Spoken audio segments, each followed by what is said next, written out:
히어로 협회 간부들은 킹님의 압도적인 힘에 대해 논의하고 있었습니다. 그들은 도시가 진해 장로에게 파괴될 뻔했다고 생각했지만 놀랍게도 그 진해가 단 한 방에 쓰러졌다고 믿고 있었죠. 한편 그들은 히어로 사냥꾼 가로우에 대해서도 걱정하고 있었습니다. 실버팽이 그를 잡는 데 실패한 것은 예상 밖의 일이었습니다. 시치는 가로우가 이제 더 이상 인간이 아니라고 생각하며 제 레벨용으로 분류해야 한다고 주장했습니다. 일부 간부들은 그가 여전히 인간일 뿐이며 인간이 어떻게 S급 히어로들을 대적할 수 있겠냐고 생각했습니다. 시치는 실버팽이 가로우에게 이미 심각한 부상을 입혔으므로 그가 괴인협회에 합류해 우리 편을 방해할 가능성은 매우 낮다고 말했습니다. 간부들은 히어로 랭킹 1위인 블레스트에게 지원을 요청하자고 제안했지만 그 1위 히어로가 어떤 활동을 하는지 전혀 보지 못했습니다. 심지어 지금까지 그 1위 히어로의 얼굴조차 본 적이 없었죠. 시치는 블레스트가 스스로 필요하다고 느낄 때만 나서기 때문에 우리가 그에게 행동하라고 명령하기는 매우 어렵다고 설명했습니다. 나린키라는 남자는 자신의 아들이 괴인에게 납치되었다며 분통을 터뜨렸습니다. 지금 나서지 않으면 대체 언제를 기다릴 거냐고요. 세킹가가 그를 진정시키며 협회가 무슨 수를 써서라도 그의 아들을 구출할 것이라고 말했고 자신이 이번 구출 작전의 지휘관이라고 소개했습니다. 그 후 동제는 진해 장로가 파놓은 길을 따라 로봇들을 보내 괴인협회의 총본부를 찾아내도록 했습니다. 마감 기한이 이틀밖에 남지 않았기 때문에 그는 최선을 다할 것이었습니다. 타츠마키는 그들이 숨어있는 제트시의 폐허 건물을 통째로 날려버릴 계획이었습니다. 하지만 세킹가는 인질이 잡혀있어 함부로 할 수 없다고 말했습니다. 게다가 이번 적은 매우 강력하다고 했죠. 타츠마키는 세킹가가 이 괴인들을 너무 과대평가한다며 약간 짜증을 냈습니다. 세킹가는 메탈 나이트가 그들을 정찰하러 갔었다고 밝혔습니다. 그 역시 이 괴인들이 매우 위험하다고 경고했지만 메탈 나이트는 자신이 단 한 번도 괴인에게 패배한 적이 없다며 자신만만했고 혼자서 제트시의 폐허 건물로 들어갔습니다. 그리고 그날 이후로 협회 측은 메탈 나이트와 완전히 연락이 두절되었습니다. 그가 이미 죽었을 가능성이 매우 높았습니다.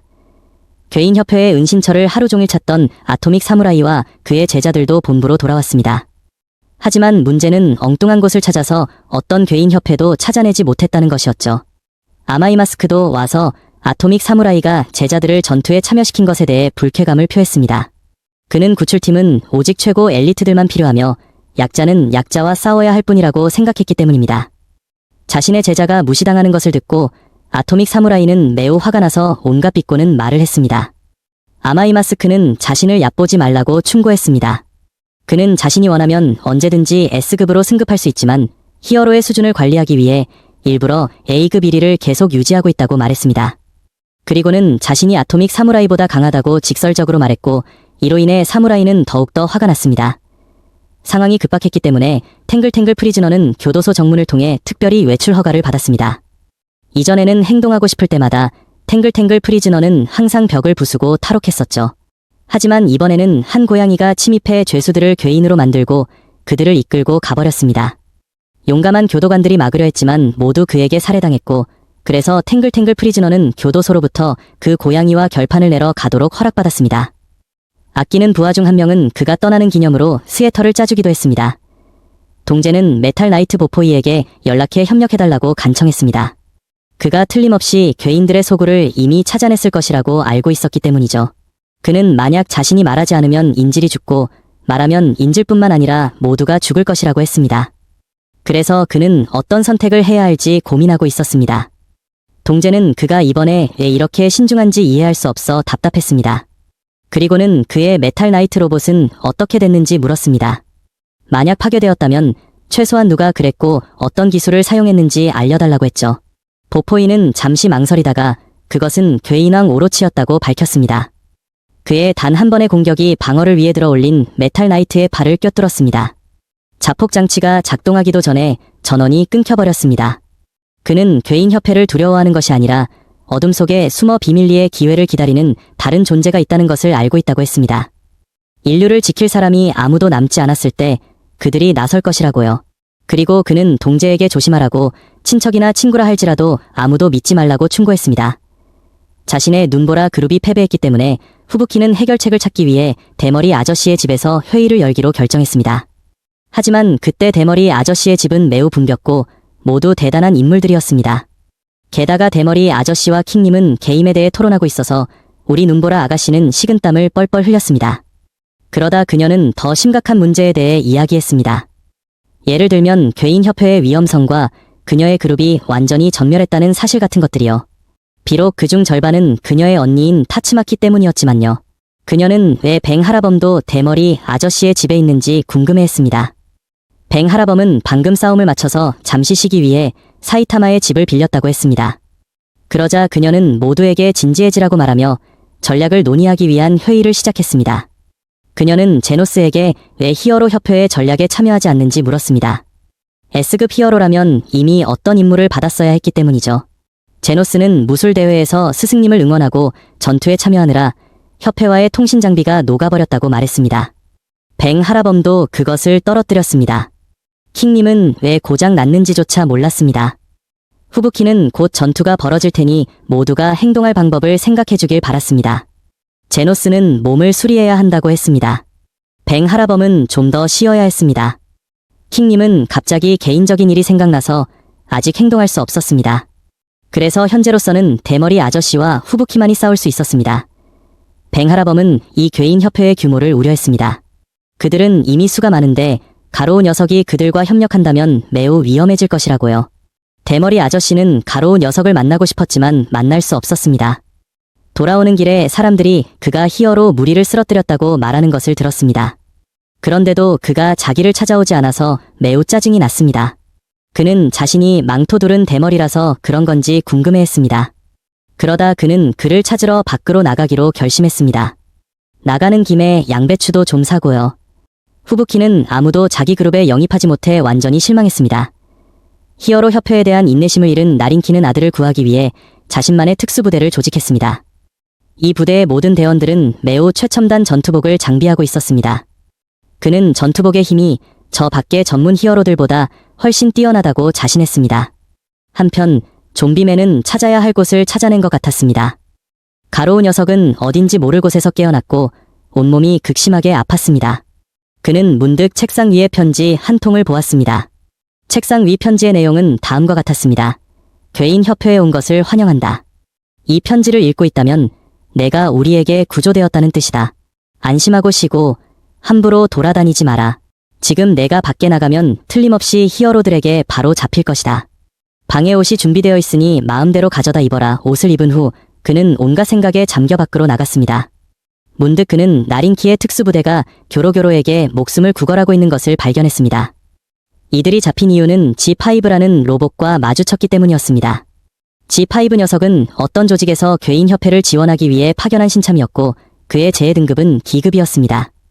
G5 녀석의 조직에 대해 궁금해하면서도 교로교로는 G5가 협회에 가입하는 것을 환영했습니다. 문득 가로우의 머릿속에 너는 그냥 거기 숨어 있어도 된다는 목소리가 울려 퍼졌고 가로우는 약간 놀라며 이것이 교로교로의 텔레파시라고 추측했습니다. 분석에 따르면 G5는 이 특수부대가 입고 있는 전투복이 매우 훌륭하다고 평가했습니다. 하지만 그것들은 각 개인에게 맞춰 조정된 것 같았습니다.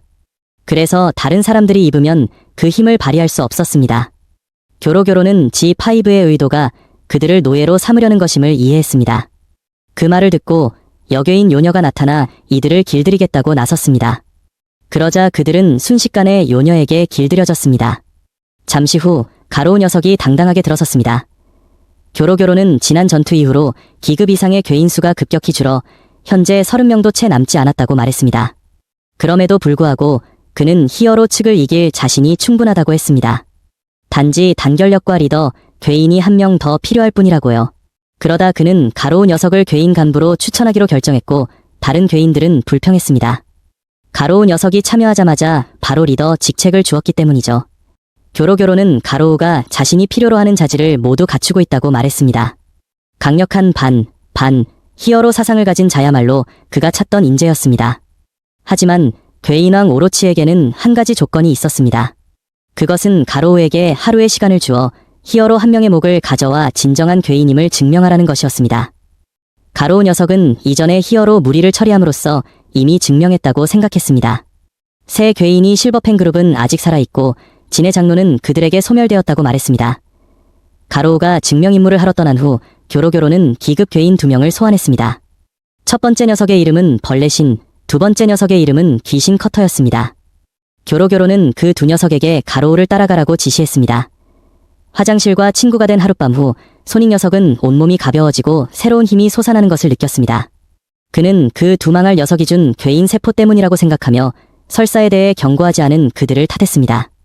하지만 실제로는 설사 때문에 2kg이 빠진 것일 뿐 새로운 힘 같은 건 없었습니다. 불사조 사나이는 왜 교로교로가 호전적인 괴인 2명을 가로우 감시에 붙였는지 궁금해했습니다. 그 두 녀석이 명령을 따르기 어렵고 틀림없이 가로우와 싸울 것이기 때문이었죠. 교로교로는 그 두 녀석이 가장 적합하며 특히 귀신 커터의 피에 대한 갈증이 분명 가로우의 성장을 자극할 것이라고 말했습니다. 불사조는 성장이 무슨 뜻인지 이해하지 못했습니다. 교로교로는 두 가지 이유가 있다고 말했습니다. 첫째는 가로우가 정말로 결심했는지 시험하기 위함이고 둘째는 가로우의 육체와 정신을 극한까지 밀어붙이기 위함이었습니다. 불사조는 왜 교로교로가 가로우를 이용하려는지 이해하지 못했습니다. 교로교로는 불사조에게 괴인왕 오로치가 어디서 왔는지 아느냐고 물었습니다. 불사조는 모른다고 했습니다. 교로교로는 괴인왕 오로치가 예전에는 가로우처럼 인간이었다고 밝혔습니다. 수많은 험난한 시련을 겪은 후 그분은 괴인왕에 걸맞은 힘을 소유한 궁극의 생물이 되셨다고요. 그는 자신이 괴인왕을 만들었다고 말했고 불사조는 극도로 놀랐습니다. 그는 만약 가로우가 올바른 방향으로 이끌린다면 다음 괴인왕이 될 수도 있다고 말했습니다. 그리고 그 방법은 오직 자신만이 알고 있다고 했죠. 그는 벌레신에게 만약 귀신 커터가 너무 심하게 나가면 막으라고 당부하기도 했습니다. 하지만 만약 가로우가 그렇게 쉽게 죽는다면 재능 없는 자에 불과하니 어쩔 수 없다고 했습니다. 그때가 되면 다른 대상을 찾을 것이라고요. 히어로 협회를 믿지 못하게 된 한 무리의 사람들은 항복하고 괴인 봉사당을 결성했습니다. 이들은 정기적으로 피와 살을 제물로 바쳐 괴인들의 먹이로 삼으면 종족 전체의 멸종을 피할 수 있다고 생각했습니다. 그래서 그들은 당에 가입할 사람을 찾아다녔고 가입을 거부하는 자는 제물로 삼을 대상이 되었습니다. 한 사람을 잡던 중 그들은 가로우와 마주쳤고 가로우의 손가락 튕기기 한 방에 얼굴이 박살났습니다. 그는 제물을 바치면 살 수 있다고 생각하는 이들이 정말 어리석다고 생각했습니다. 분명 괴인에 대해 전혀 모르는 것이라고요. 그리고 가로우는 중얼거리기 시작했습니다. 그는 괴인협회가 겨우 조금 소란을 피웠을 뿐인데 인간들이 이렇게 겁에 질려 죽을 지경이라면 무적의 괴인인 자신이 정식으로 나타났을 때 과연 어떤 인상을 남길 수 있을지 궁금해했습니다. 그는 괴인들이 이를 너무 어중간하게 해서 이 어리석은 인간들이 이렇게 함부로 행동하는 것이라고 비판했습니다. 그 후 가로우는 식당에 들어가 메뉴에 있는 모든 음식을 주문해 배를 채웠습니다. 대머리 아저씨도 우연히 여기서 식사하고 있었습니다. 식사를 마쳤지만 그는 지갑을 아무리 찾아도 보이지 않아 현재 매우 걱정하며 식은땀을 뻘뻘 흘리고 있었습니다. 어떻게 해결해야 할지 모르는 그때 갑자기 후부키가 나타났습니다. 그녀는 그를 한참 찾았다고 말했습니다. 그녀는 그가 가로우를 찾고 있다는 것을 알고 그를 다시 자기 팀에 영입할 목적으로 그를 돕겠다고 제안했습니다. 시급 7위에서 시급 5위로 올려주겠다고 보장까지 하면서요. 상황을 이용해 대머리 아저씨는 감자튀김 한 접시를 주문하고는 매우 교활한 표정으로 후부키에게 먹으라고 권했습니다.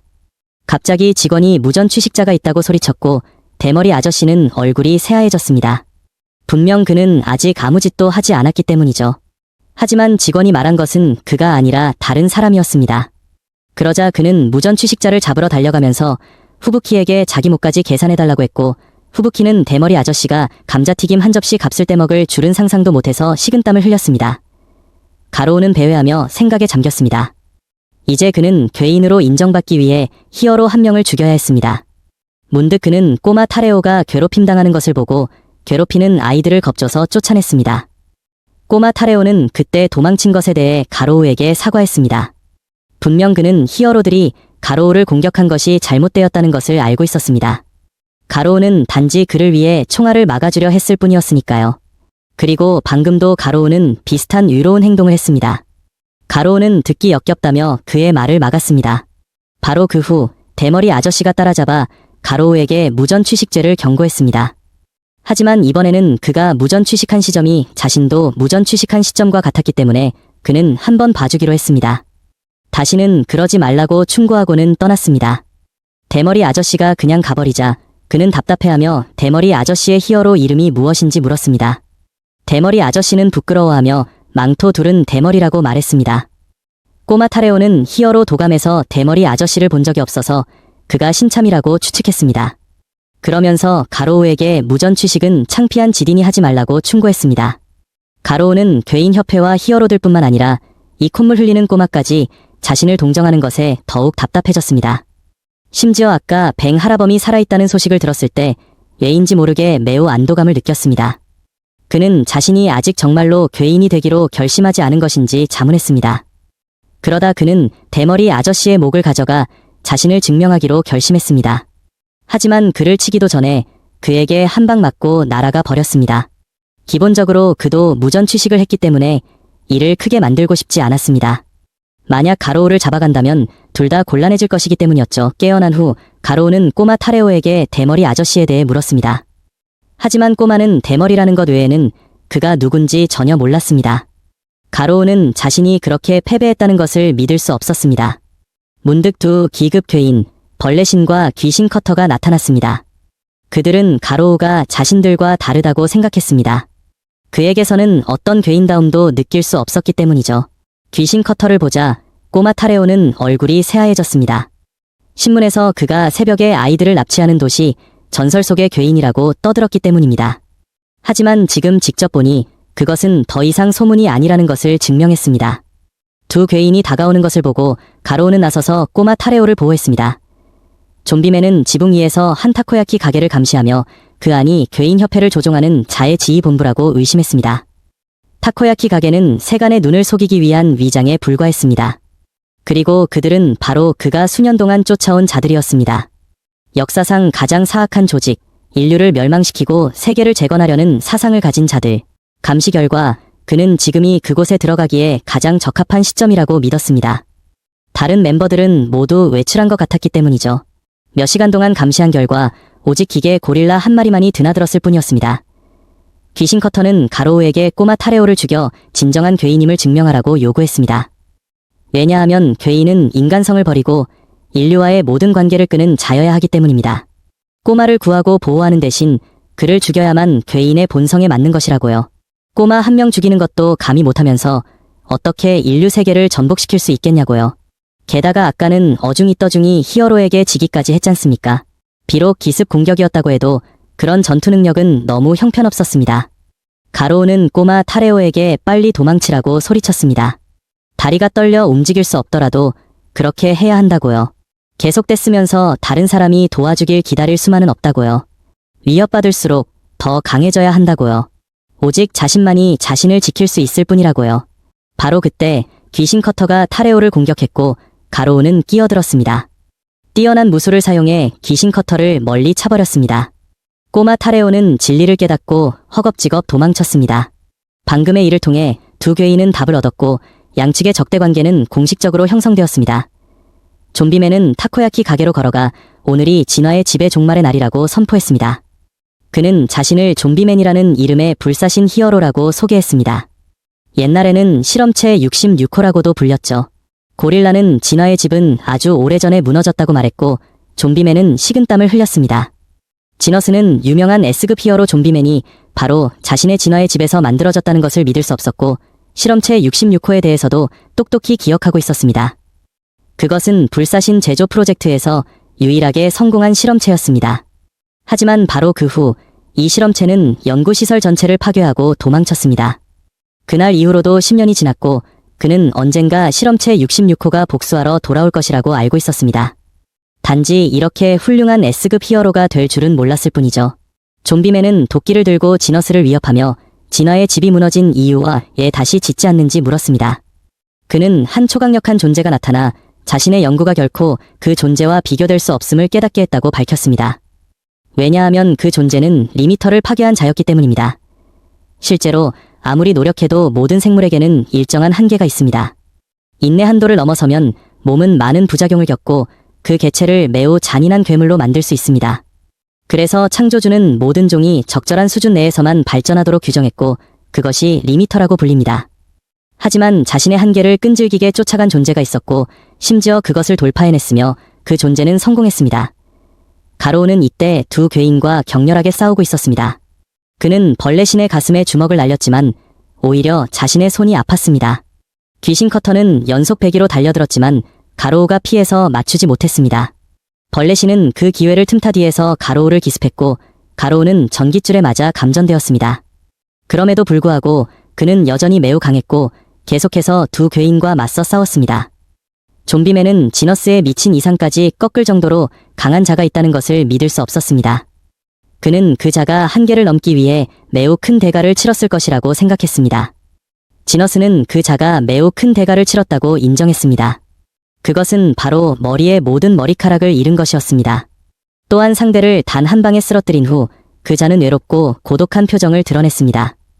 좀비맨은 믿지 않고 지너스가 실험을 너무 많이 해서 미쳐버렸다고 생각했습니다. 지너스는 그 자가 실존하며 상상을 초월하는 힘을 가졌다고 계속 주장했습니다. 그는 보통 인간이 괴인이 되는 것은 나쁜 생활 방식, 불안정한 심리 또는 다른 여러 이유 때문이라고 말했습니다. 예를 들면 자신의 실험이나 오염된 환경에서 태어나 돌연변이로 괴물이 되는 것과 같이요.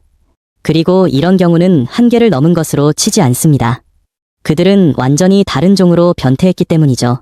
이에 대한 예로는 제이씨를 공격한 심해왕과 A씨를 공격한 외계인이 있습니다.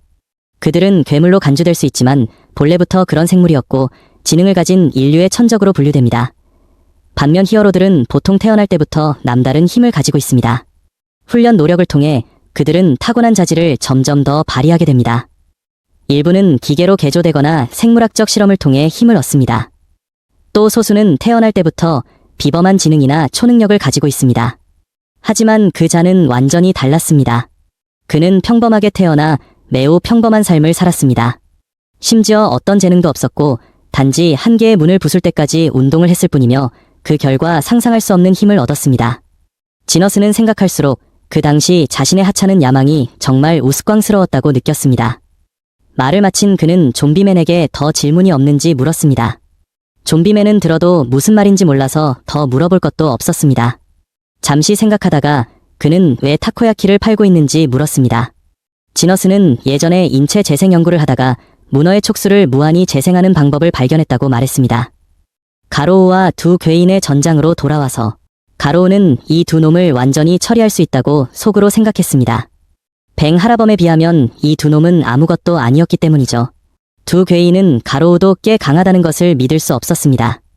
처음에는 그냥 좀 놀아주려고 했을 뿐이었는데 말이죠. 설마 2대1인데도 가로우가 밀리지 않을 줄은 몰랐습니다. 그래서 그들은 지금부터 진지하게 싸우기로 결정했습니다. 가로우는 두 놈의 움직임을 똑똑히 기억했으니 자신을 맞출 생각은 꿈도 꾸지 말라고 말했습니다.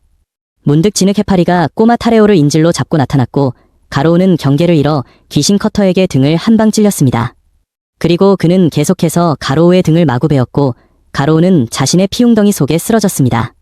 가로우를 처리한 후 괴인들은 꼬마 타레오와 함께 떠났습니다. 제노스는 게임에 대해 더 이해하고 싶어서 킹님이 게임하는 것을 지켜보고 있었습니다. 하지만 한참을 봐도 그는 전혀 이해하지 못했습니다. 그래서 그는 자신이 킹님과 스승님이 자주 하는 가상 게임을 이해하기에는 아직 미숙하다고 생각했습니다. 모두들 대머리 아저씨가 가로우를 찾으러 간 지 오래되었는데도 돌아오지 않자 수다를 떨기 시작했습니다. 뱅 하라범은 가로우가 괴인협회의 기지에 들어갔을 것이라 찾기 어려울 것이라고 생각했습니다. 제노스는 스승님이 매우 끈질기시다고 말했습니다. 가로우를 찾아내고 괴인협회를 소탕하기 전까지는 돌아오지 않으실 것이라고요. 문득 대머리 아저씨가 매우 지저분한 모습으로 돌아왔습니다. 그는 방금 매우 골치 아픈 일을 겪었다고 말했습니다. 그 말을 듣고 모두들 매우 놀라며 그가 가로우와 마주쳤다고 생각했습니다. 그리고 그의 지저분한 모습은 바로 괴인들과의 싸움 때문이라고요.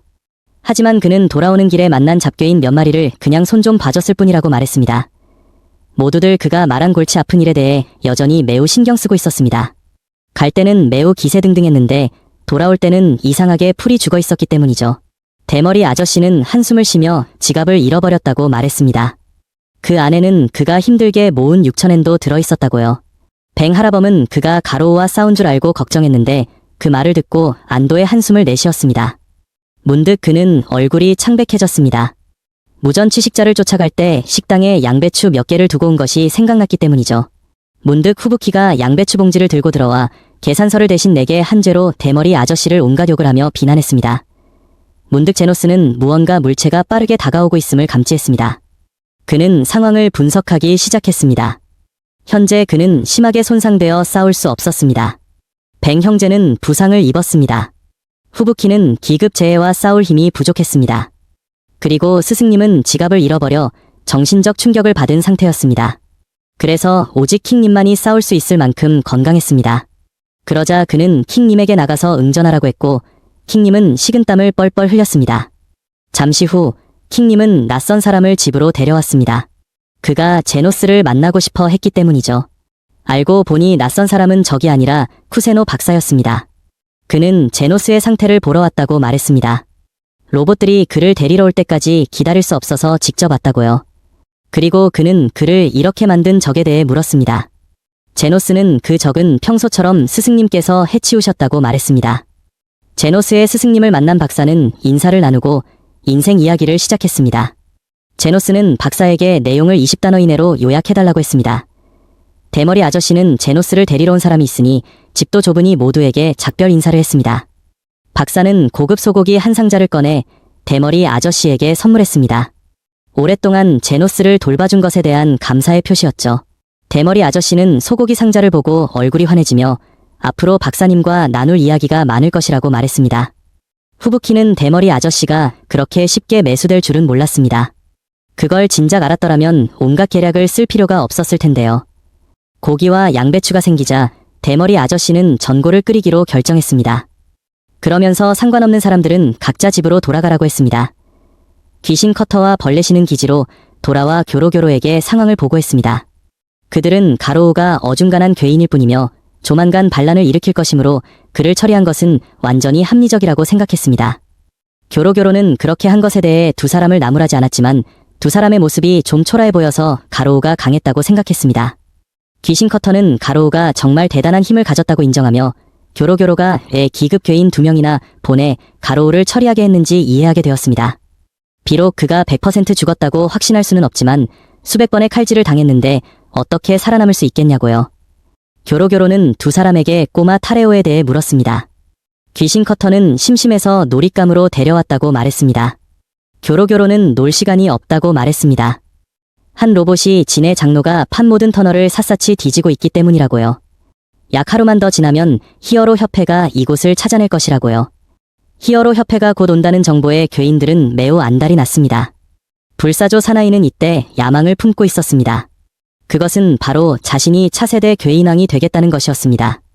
오로치가 훈련을 통해 만들어진 산물이라는 것을 알게 된 후 그는 자신도 할 수 있다고 생각했습니다. 두 닌자는 섬광의 플래시의 실력이 히어로들 중에서 가장 뛰어나다고 평가했습니다. 섬광의 플래시를 제외하고는 아무도 그들의 속도와 겨룰 수 없기 때문이죠. 비록 그것이 초능력자이든 기계 엔진이든 상관없다고요. 더 빠르기만 하면 누구든지 순식간에 끝장낼 수 있기 때문입니다. 타레오를 데리고 가던 중 귀신 커터는 G5와 마주쳤습니다. G5가 메탈 나이트의 머리를 들고 있는 것을 보고 꼬마 타레오는 얼굴이 새하얘졌습니다. G5는 귀신 커터에게 자신은 고철 수집 취미가 있으며 이것을 분해하여 내부의 세부 구조를 연구하고 싶다고 말했습니다. 그 후 꼬마 타레오는 감옥으로 보내졌습니다. 감옥에는 다른 꼬마 한 명이 더 있었습니다. 이 꼬마는 다름 아닌 나린키의 아들 와간마였습니다. 와간마는 오만하게도 괴인들이 자기를 잡은 것은 정말 어리석다고 말했습니다. 아버지가 히어로 협회의 고위 간부이기 때문에 조만간 히어로들이 와서 자기를 구해줄 것이라고요. 그는 그때 히어로들에게 타레오도 구해달라고 부탁하겠다고 말했습니다. 하지만 그렇게 하려면 타레오는 지금부터 자기 부하가 되어야 한다고요. 진흙 해파리가 갑자기 나타나 두 아이에게 꿈도 꾸지 말라고 소리쳤습니다. 괴인 측에는 S급 히어로보다 강한 자가 얼마든지 있으며 비록 무적의 킹이라 할지라도 용급 간부들에게는 대적할 수 없다고요. 진흙 해파리의 말을 듣고 두 꼬마는 식은땀을 흘렸습니다. 가로우는 매우 초라한 몸으로 깨어났습니다. 그는 자신이 괴인들에게 졌다는 것을 믿을 수 없었지만 이상하게도 아직 살아있었습니다. 그는 문득 꼬마 타레오가 생각났습니다. 그리고 그 꼬마가 풀려났는지 아니면 괴인들에게 처리되었는지 궁금해했습니다. 동재는 세킹가에게 S급 히어로 소집에 대해 이야기했습니다. 현재 초합금 검은빛과 금속 배트는 병원에 입원 중이고 메탈 나이트는 생사불명이며 파수견맨과 메탈 나이트는 참가를 단호히 거부했습니다. 또한 S급 히어로 3명, 실버팽, 킹, 구동기사는 아직 연락이 닿지 않았습니다. 그런데 이 전투에는 S급 히어로가 절실히 필요한데 현재 S급 히어로가 심각하게 부족한 상황이었습니다. 동재는 제노스가 제트시의 폐허 지역에 살고 있다는 것을 조사해서 알아냈습니다. 그곳은 괴인 협회의 소굴과도 일치했습니다. 또한 제노스의 이전 거주지는 어떤 재해로 인해 평지가 되었기 때문에 그는 이 일이 매우 의심스럽다고 생각했습니다. 기본적으로 히어로 측은 적에 대해 거의 아는 것이 없었습니다. 만약 우리 중에 스파이가 있다면 우리의 침투 계획은 그들에게 모두 들통날 것이라고요. 제노스는 신참 히어로라서 공적이 아직 매우 적기 때문에 신뢰할 만하다고 평가하기에는 아직 부족했습니다. 동재가 이렇게까지 경계하는 이유는 이전에 보포이가 그에게 친척이나 친구라도 아무도 믿지 말라고 경고했기 때문이었습니다. 확실히 하기 위해 동재는 세킹가에게 이번 임무에서 제노스를 제외하라고 권했습니다. 세킹가는 이번 임무가 매우 중요하므로 소홀히 할 수 없다며 동의했습니다. 동재는 실버팽이 가로우를 놓아준 것도 매우 의심스럽다고 생각했습니다. 그가 예전의 사제 관계 때문에 손을 무르게 썼을 수도 있기 때문에 그도 제외하고 싶었습니다. 감정이 끼어들면 매우 복잡해지기 때문이죠. 그 후 세킹가는 시치에게 가서 제노스와 뱅 하라범을 제외하는 사실을 알렸습니다. 대신 그는 C급부터 A급 히어로들로 병력을 보충하고 싶었습니다. 시치는 그것은 그들을 희생시키는 것과 다름없다며 격렬하게 반대했습니다. 세킹가는 그들이 참가하면 온전히 돌아올 수 없다는 것을 알고 있었지만 그들이 히어로라는 직업을 선택했다면 이미 위험을 예상했을 것이라고 말했습니다. 게다가 인질이 목숨과 협회의 존망이 위협받고 있었습니다. 그래서 우리는 약간의 희생을 감수해야만 했습니다. 시치는 나중에 이를 우려했습니다. 만약 계속해서 히어로들을 이렇게 떠나보내면 병력은 점점 줄어들 것이기 때문이죠. 세킹가는 시치가 지구가 위험해 예언을 담당하고 있다는 것을 알고 있었습니다. 즉, 미래에 닥칠지 모를 큰 재앙에 대비하기 위해 충분히 강력한 히어로 부대를 보존해야 한다는 것을요. 하지만 그는 이 괴인 협회야말로 그 예언이라고 믿었습니다. 그리고 만약 그들을 소탕하지 못하면 언젠가 그들이 인류 전체를 말살할 것이라고요. 요컨대 이 전투에서 이기면 그 예언에 대해 걱정할 필요가 없다는 것이었습니다. 만약 패배한다면 우리에게 걱정할 미래 따위는 없을 것이라고요. 그래서 그는 제노스와 뱅 하라범에게는 절대로 연락하지 말라고 했습니다. 한편 대머리 아저씨의 집에서는 7명이 모여 김이 모락모락 나는 전골을 즐길 준비를 하고 있었습니다. 전골이 막 끓자 모두들 달려들어 음식을 차지하려 했고 음식이 사방으로 튀었습니다. 대머리 아저씨는 이들이 집에 가지 않고 여기서 계속 얹어먹는 것에 약간 짜증이 났습니다. 음식을 차지하려는 싸움 중에 제노스와 후부키는 말다툼을 벌였습니다. 후부키가 그의 두 스승님에게 너무 무례하게 이야기했기 때문이죠. 전골 쟁탈전이 너무 격렬해서 킹님은 즉시 기절해버렸습니다. 쿠세노 박사는 아무렇지도 않게 평온했습니다. 한편 가로우는 배회하다가 괴인 협회의 기지로 돌아왔습니다. 교로교로는 누군가가 기지로 들어오고 있음을 감지했지만 그것이 가로우인 줄은 몰라서 부하들에게 누구인지 확인하라고 지시했습니다. 만약 괴인이면 이리로 데려오고 아니면 마음대로 처리하라고요. 다음날 아침 대머리 아저씨는 킹님을 깨웠습니다. 그는 어제 킹님이 전골 쟁탈전 중에 기절했다고 말했습니다. 그 후 킹님은 집에 돌아가면서 대머리 아저씨의 쓰레기를 버려주었습니다. 길을 가면서 그는 이 폐허 지역의 괴인들에 대해 중얼거렸습니다. 그는 이곳에 많은 괴인들이 모여있다고 들어서 주민들이 모두 떠났다고 들었습니다. 하지만 이상하게도 한참을 걸어도 괴인 한 마리 보이지 않아서 그는 그들이 모두 대머리 아저씨에게 정리되었을 것이라고 추측했습니다. 그럼에도 그는 그들이 완전히 떠나지 않고 어딘가에 숨어있을지도 모른다고 걱정했습니다. 밖으로 나와 쓰레기를 버린 후 그는 히어로 협회 직원들과 마주쳤습니다. 그들은 그와 연락이 닿지 않아 사방을 찾아다녔다고 말했습니다. 그가 어젯밤 제트시에 있었다고 말하자 그들은 그의 몸에 묻은 얼룩이 밤새 괴인들과 싸운 흔적이라고 추측했습니다. 하지만 실제로는 그 얼룩들은 괴인이 아니라 전골 때문이었습니다. 나린키는 이때 극도로 걱정하고 있었습니다. 그는 자신의 특수부대에게 2시간마다 보고하라고 지시했기 때문입니다. 그런데 지난밤 내내 아무 소식도 없어서 그는 그들이 모두 죽었을 것이라고 생각했습니다. 그렇게 최첨단 장비를 갖춘 특수부대조차 실패했다면 저 히어로들이 과연 무엇을 할 수 있을지 알 수 없었습니다. 세킹가는 그에게 너무 걱정하지 말고 히어로 협회를 믿으라고 충고했습니다. 그의 아들은 반드시 구출되어 돌아올 것이라고요. 그럼에도 불구하고 그는 여전히 매우 걱정하며 세킹가가 단지 자신을 안심시키려는 것뿐이라고 생각했습니다. S급 히어로인 금속 배트조차 얻어맞고 병원에 입원했는데 어떻게 그들을 믿을 수 있겠냐고요. 그러다 그는 세킹가에게 제발 자기 아들을 구해달라고 애원했습니다. 아들을 만나기만 한다면 전 재산을 히어로 협회에 기부하겠다고요. S급 히어로들이 갑자기 나타나 그럴 필요 없다고 말했습니다. 오직 약자만이 돈에 좌우되기 때문이라고요.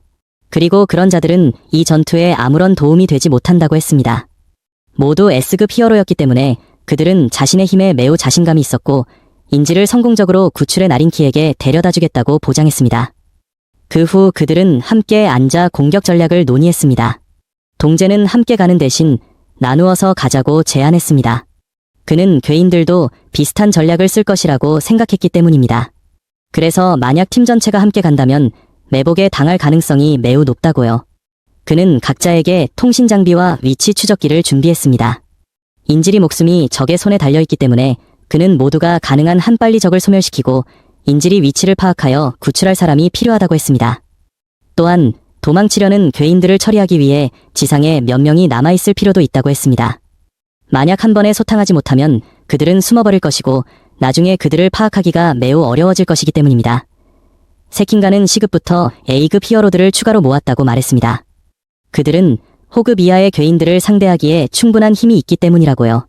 타츠마키는 세킹가에게 만약 자기 동생 후부키를 전쟁터로 내보내면 그의 목을 비틀어버리겠다고 즉시 경고했습니다. 타츠마키의 협박에 세킹가는 식은땀을 흘렸습니다. 귀신 커터는 타레오를 방으로 데려와 놀려고 했습니다. 비록 히어로들과의 전투가 곧 벌어질 예정이었지만 그는 별로 신경 쓰지 않았습니다. 그는 오직 자신의 만족을 위해 사륙하는 것에만 흥미가 있었기 때문이죠. 타레오와 놀던 중 갑자기 가로우가 나타나 그를 한 방에 쓰러뜨렸습니다. 귀신 커터를 처리한 후 가로우는 그의 옷으로 상처를 붕대처럼 감았습니다. 가로우가 꼬마 타레오를 데리고 밖으로 나가자 두 마리의 괴인과 마주쳤고 두 괴인은 순식간에 날아가 버렸습니다. 꼬마 타레오는 아직 인질이 한 명 더 있다고 말하며 가로우에게 구해달라고 했습니다. 하지만 가로우는 자기가 의로운 협계 노릇을 하러 온 게 아니라며 신경 쓰지 않았습니다. 문득 거대한 괴물개 한 마리가 꼬마 타레오의 등 뒤에 나타났습니다. 가로우의 본능은 이 괴물개가 매우 강하며 현재 자신의 능력으로는 이길 수 없다고 말했습니다. 그러자 그는 꼬마 타레오와 함께 천천히 뒤로 물러났습니다. 괴물이 가만히 서서 쫓아오지 않는 것을 보고 가로우는 안도의 한숨을 내쉬었습니다. 하지만 등 뒤에는 또 다른 세 마리의 괴인이 나타났습니다. 이 세 마리의 괴인은 모두 제 레벨 기였고 왼쪽부터 차례로 온몸뿔, 슈퍼큰쥐, 그리고 사억이라는 이름이었습니다. 그 세 놈은 가로우가 히어로 사냥꾼이며 수배 중인 침입자라는 것을 알고 있었습니다. 가로우가 인간편에 선 것을 보고 그들은 가로우를 제거하기로 결정했습니다. 단 몇 가지 기본 기술만으로 쥐와 사워기는 가로우에게 박살이 났습니다. 그럼에도 불구하고 그들은 아직 죽지 않았고 자신들이 기급이라 매우 강하다고 자부했습니다. 이 등급은 모두 교로교로가 평가한 것이므로 그들은 그것이 진짜 실력이라고 자신했습니다. 가로우는 그렇다면 자기는 용급이어야 한다고 말했습니다. 괴인들은 가로우에게 잘난 척하지 말라고 충고했습니다. 제 레벨용은 괴인협회의 간부들 같아야지 가로우 같은 새우젓은 꿈도 꾸지 말라고요. 말을 마친 후 뿔녀석이 달려들어 공격했지만 가로우에게 한 방 맞고 날아가 버렸습니다. 잠시 후 무언가 와삭와삭 씹는 소리가 격렬하게 들려왔고 뿔녀석의 몸 조각 하나가 가로우가 있는 곳으로 날아왔습니다. 동료 괴인 두 놈은 이것이 간부 개인 대총통이 한 짓이라는 것을 깨달았습니다. 가로우는 아까 그 개가 간부일 줄은 몰랐습니다. 괴인들은 괴인 간부는 지능이 아니라 힘에 따라 나뉜다고 말했습니다. 그리고 그 개 간부는 제 레벨용으로 이름은 과보호견이었습니다. 그는 현재 매우 화가 나 있어서 매우 대담한 기술을 뿜어냈고 가로우는 꼬마 타레오를 들쳐업고 허겁지겁 도망쳤습니다. 두 괴인은 막는 것이 멋있다고 생각했다가 둘 다 죽어버렸습니다. 괴인 간부의 힘을 보고 가로우는 다른 시각을 갖게 되었습니다. 그는 꼬마 타레오에게 모든 것이 더 나빠지기 전에 당장 도망치라고 소리쳤습니다. 하지만 꼬마는 혼자서는 어디로 도망쳐야 할지 몰랐습니다. 가로우는 어쩔 수 없이 목소리를 높여 꼬마를 억지로 도망치게 했습니다. 꼬마가 여기 있으면 자기 발목만 잡을 뿐이라고요. 그래서 다른 사람에게 의지하는 대신 스스로를 돌볼 줄 알아야 한다고요. 어쩔 수 없이 꼬마 타레오는 울면서 도망쳤습니다. 꼬마가 떠난 후 가로우는 그 개를 맹렬히 공격했습니다. 개는 여전히 매우 화가 나 있어서 입에서 계속해서 광선을 쏘아댔습니다. 거리가 너무 가까워서 가로우는 피하지 못하고 정통으로 맞았습니다. 가로우가 여전히 서 있는 것을 보고 개는 계속해서 수많은 광선을 가로우에게 쏘아댔습니다. 다 쏜 후 그는 가로우가 죽었는지 확인하러 돌아다녔습니다. 하지만 가로우는 아직 죽지 않고 이쪽 벽에 매달려 있었습니다. 그리고 가로우는 갑자기 뛰어내려 개의 머리에 치명적인 일격을 날렸습니다. 비록 공격은 매우 강했지만 개는 아무렇지도 않은 듯 멀쩡했습니다. 게다가 가로우를 입에 물고 마구 흔들다가 마지막으로 천지를 뒤흔드는 광선으로 끝장을 냈습니다. 그 충격은 제트시의 폐허 지역 전체를 뒤흔들었고 만화를 읽던 대머리 아저씨는 저도 모르게 욕설을 내뱉었습니다. 그 광선을 맞고 가로우는 아래층으로 떨어졌고 수많은 벽돌 더미에 깔렸습니다. 제 레벨 용인 교로교로가 바로 눈앞에 있었고 침입자가 바로 가로우임을 알게 되었습니다. 그는 가로우가 살아있을 뿐만 아니라 자신의 기대에 정확히 부응했다고 말했습니다. 그러자 그는 초능력으로 가로우를 덮고 있던 벽돌 더미를 옮기고 계속해서 능력으로 가로우를 움직이지 못하게 고정시켰습니다. 가로우는 이제야 교로교로가 바로 그 괴인들을 시켜 자신을 공격하게 한 자임을 깨달았습니다. 교로교로는 겨우 몇 시간 지났을 뿐인데 가로우가 이렇게 강해진 것을 믿을 수 없었습니다. 그리고 그는 가로우와 잠시 이야기를 나누고 싶다고 말했습니다. 그동안 대머리 아저씨는 양치질을 하고 히어로 복장으로 갈아입고 거리를 활보했습니다. 그는 걸으면서 만화를 읽고 길에서 만나는 건방진 괴인들의 얼굴을 박살냈습니다. 교로교로는 가로우가 과보호견의 공격을 견뎌낸 것을 보고 매우 훌륭한 몸을 가졌다고 평가했습니다. 하지만 그것만으로는 아직 부족하다고 했습니다. 그가 가로우를 최강의 괴인으로 만들어줄 수 있기 때문이죠. 가로우는 교로교로가 자신에게 초능력을 가르쳐주려는 줄 알았지만 교로교로는 자신이 가르칠 것은 초능력이나 무술이 아니라 강력한 괴인이 되는 비밀이라고 말했습니다. 그리고 그는 가로우를 위한 괴인화 과정을 가속화하는 것에 대해 설명했습니다. 그는 인간을 여러 번 죽음의 위기로 몰아넣으면 그 자의 몸과 정신이 극한까지 내몰릴 것이라고 말했습니다. 비록 간단하게 들리지만 이것은 매우 위험한 과정이었습니다. 대부분의 인간은 견디지 못하고 즉사할 것이기 때문입니다. 운 좋게 살아남은 소수의 사람들도 바보가 되거나 평범한 괴인이 될 뿐이었습니다. 그래서 이전에 재앙을 겪은 소수의 사람들만이 성공을 바랄 수 있었습니다. 가로우는 교로교로의 말을 듣고 마치 그가 여러 번 실험해본 것 같다고 느꼈습니다. 교로교로는 여러 번이 아니라 아주 많이 했다고 말했습니다. 그리고 그는 인간뿐만 아니라 괴인에게도 실험했습니다. 비록 인간을 괴인으로 만드는 것은 매우 쉽지만 그것은 단지 대상의 기존 능력에 돌연변이를 일으키는 방법일 뿐 한계를 넘어서는 것처럼 더 멀리 나아가게 할 수는 없었습니다. 그는 세상의 모든 방법을 다 시도해봤다고 밝혔습니다. 예를 들면 괴인들이 서로를 잡아먹게 하거나 종을 교배하거나 신체를 이식하거나 고문하거나 그들을 더 미치게 만드는 것과 같이요. 그리고 이렇게 계속해서 죽고 살아나기를 반복하면서 그들의 힘과 능력이 폭발적으로 발현되도록 도왔습니다. 그럼에도 불구하고 그가 실험한 대부분의 대상들은 제 레벨용에 도달하기 전에 목숨을 잃었습니다. 수많은 연속된 실패를 겪은 후 마침내 그는 첫 번째 성공적인 산물을 만들어냈고 그 자가 바로 괴인왕 오로치였습니다. 하지만 그는 가로우가 오로치보다 훨씬 더 큰 잠재력을 가지고 있다고 말했습니다. 귀신 커터와의 사투 후 가로우는 또 하나의 한계를 돌파했습니다. 그는 자신이 가로우를 가장 강력한 괴인왕으로 만들어주겠다고 보장했습니다. 가로우는 이 말도 안 되는 소리를 거절했습니다. 교로교로는 자신이 가로우에게 눈독을 들인 순간부터 가로우에게는 더 이상 거절할 권리가 없다고 말했습니다. 게다가 그의 초능력은 타츠마키 자매를 훨씬 뛰어넘었습니다. 그래서 가로우가 아무리 애를 써도 그에게 제압당한 이상 움직일 수 없었습니다. 가로우가 여전히 꿈틀거릴 수 있는 것을 보고 교로교로는 매우 궁금해했습니다.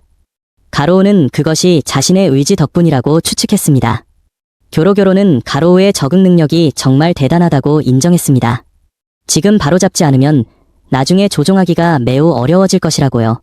그러자 그는 가로우에게 돌을 던졌지만 가로우에게 쉽게 파괴되었습니다.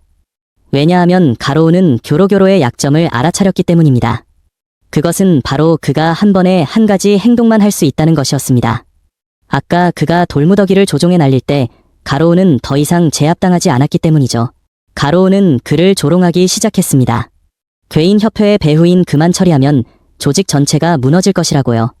히어로 협회가 곧 도착할 것이기 때문에 교로교로는 시간을 낭비하고 싶지 않았고 괴인왕 오로치의 도움을 요청했습니다. 오로치가 나타나자마자 가로우를 손바닥으로 움켜쥐고 마구 쥐어짰습니다.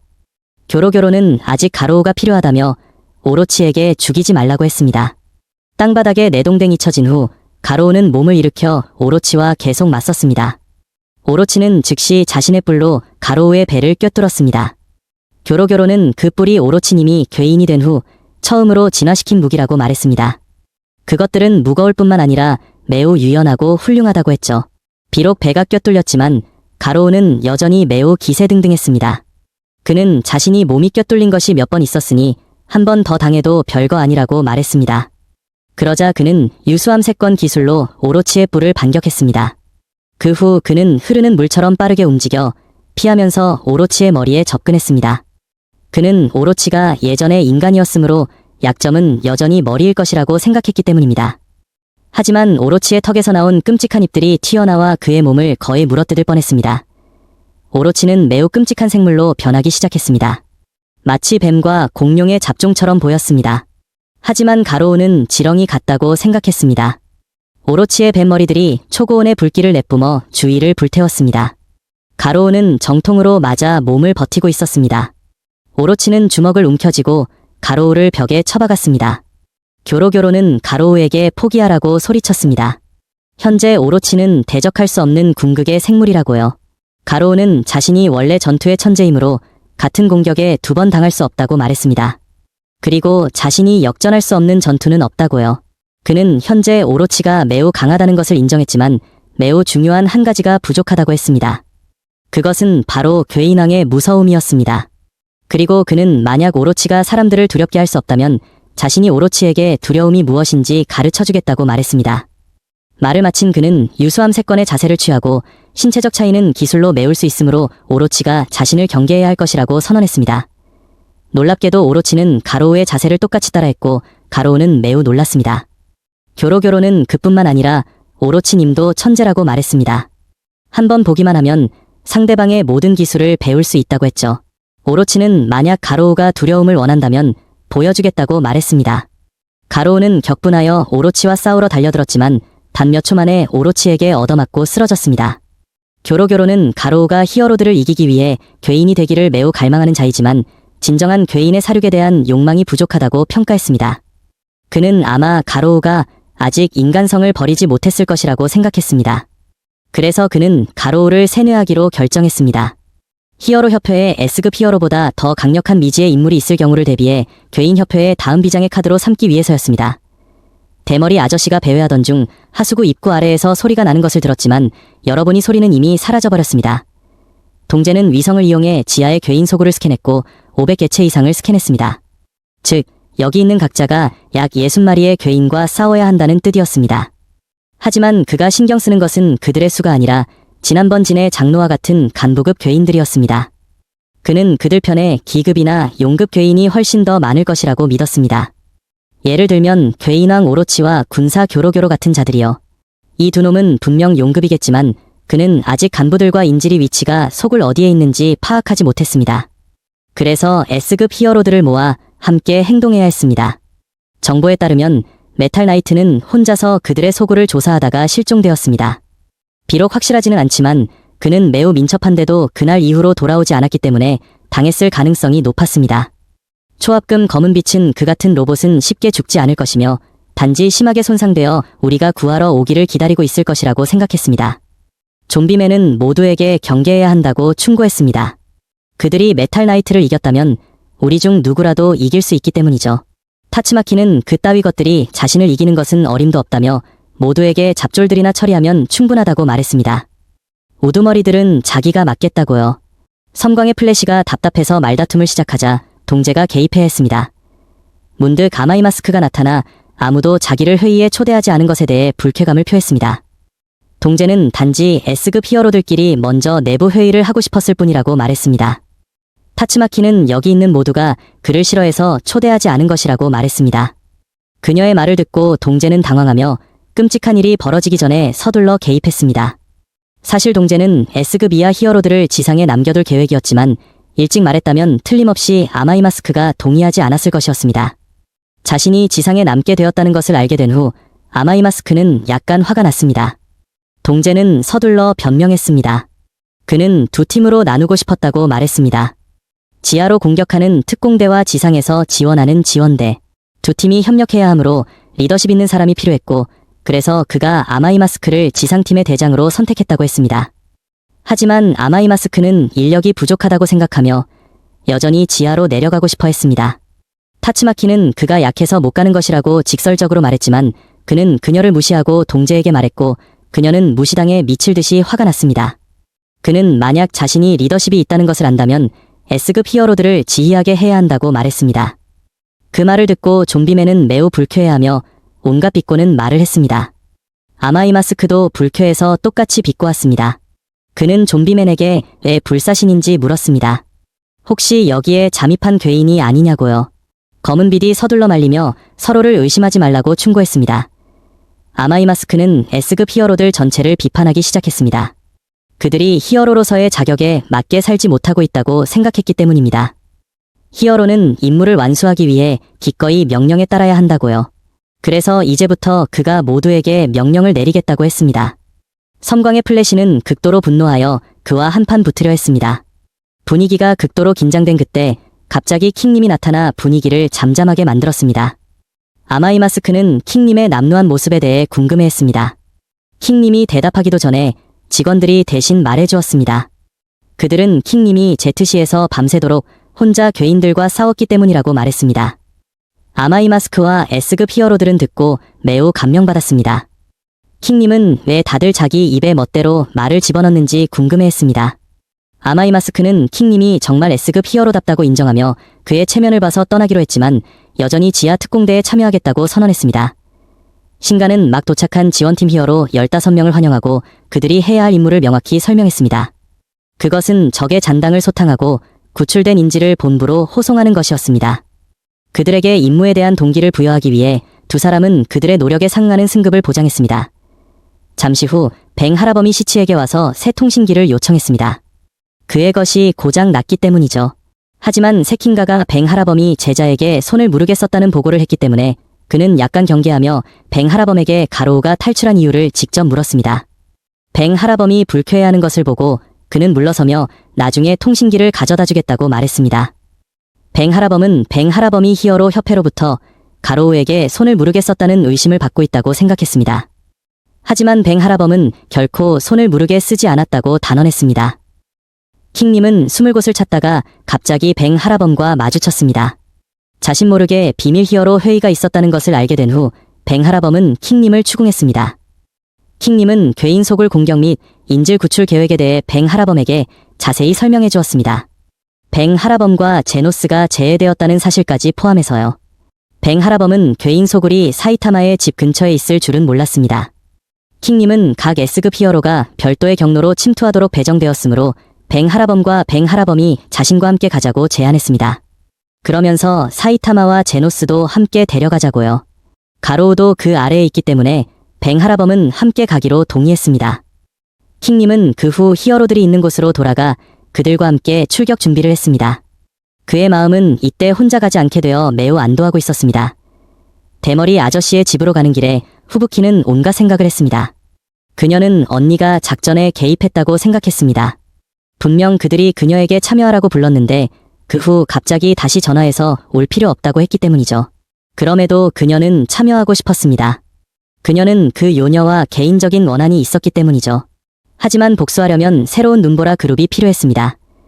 제노스는 이때 새로운 몸으로 거리를 활보하고 있었습니다. 그는 쿠세노 박사에게 매우 훌륭하게 힘을 업그레이드 받았습니다. 하지만 이번 디자인은 매우 위험했습니다. 오직 화력에만 집중했기 때문이죠. 즉, 생성되는 힘이 갑옷의 내구력을 초과할 것이라는 뜻이었습니다. 그래서 만약 전력을 다하면 몸이 압력을 견디지 못할 것이었습니다. 그래서 박사는 그에게 단 10초 동안만 전력을 다하라고 당부했습니다. 10초 이상 지속되면 에너지 코어가 폭발하여 인생이 끝나버릴 것이라고요. 스승님의 집에 도착하자 그는 후부키와 마주쳤습니다. 두 사람은 원래 서로를 좋아하지 않아서 만나자마자 개와 고양이처럼 으르렁거렸습니다. 안으로 들어가자 두 사람은 대머리 아저씨를 찾을 수 없었습니다. 히어로 복장도 사라져버렸습니다. 사실 우리 대머리 아저씨는 이때 이미 하수구 아래로 들어가 탐험하고 있었습니다. 잠시 후 뱅 하라범과 뱅 하라범도 대머리 아저씨를 찾아왔습니다. 뱅 하라범은 제노스에게 자신이 대머리 아저씨와 제노스를 괴인 소굴로 데려가려고 왔다고 밝혔습니다. 킹님은 협회를 피해 이리로 왔습니다. 대머리 아저씨가 집에 없어서 모두들 제노스를 남겨 대머리 아저씨를 기다리게 하기로 결정했습니다. 나머지 사람들은 작전 진행이 늦어지지 않도록 괴인 소굴로 계속해서 진격할 것이었습니다. 킹님은 현재 대머리 아저씨가 따라오지 않아서 매우 불안해하고 있었습니다. 히어로들은 이때 제트시의 폐허 지역에 도착했습니다. 동제는 킹님이 어디 있는지 보이지 않자 한 히어로로부터 그가 단독으로 활동하기 위해 팀을 떠났다는 사실을 알게 되었습니다.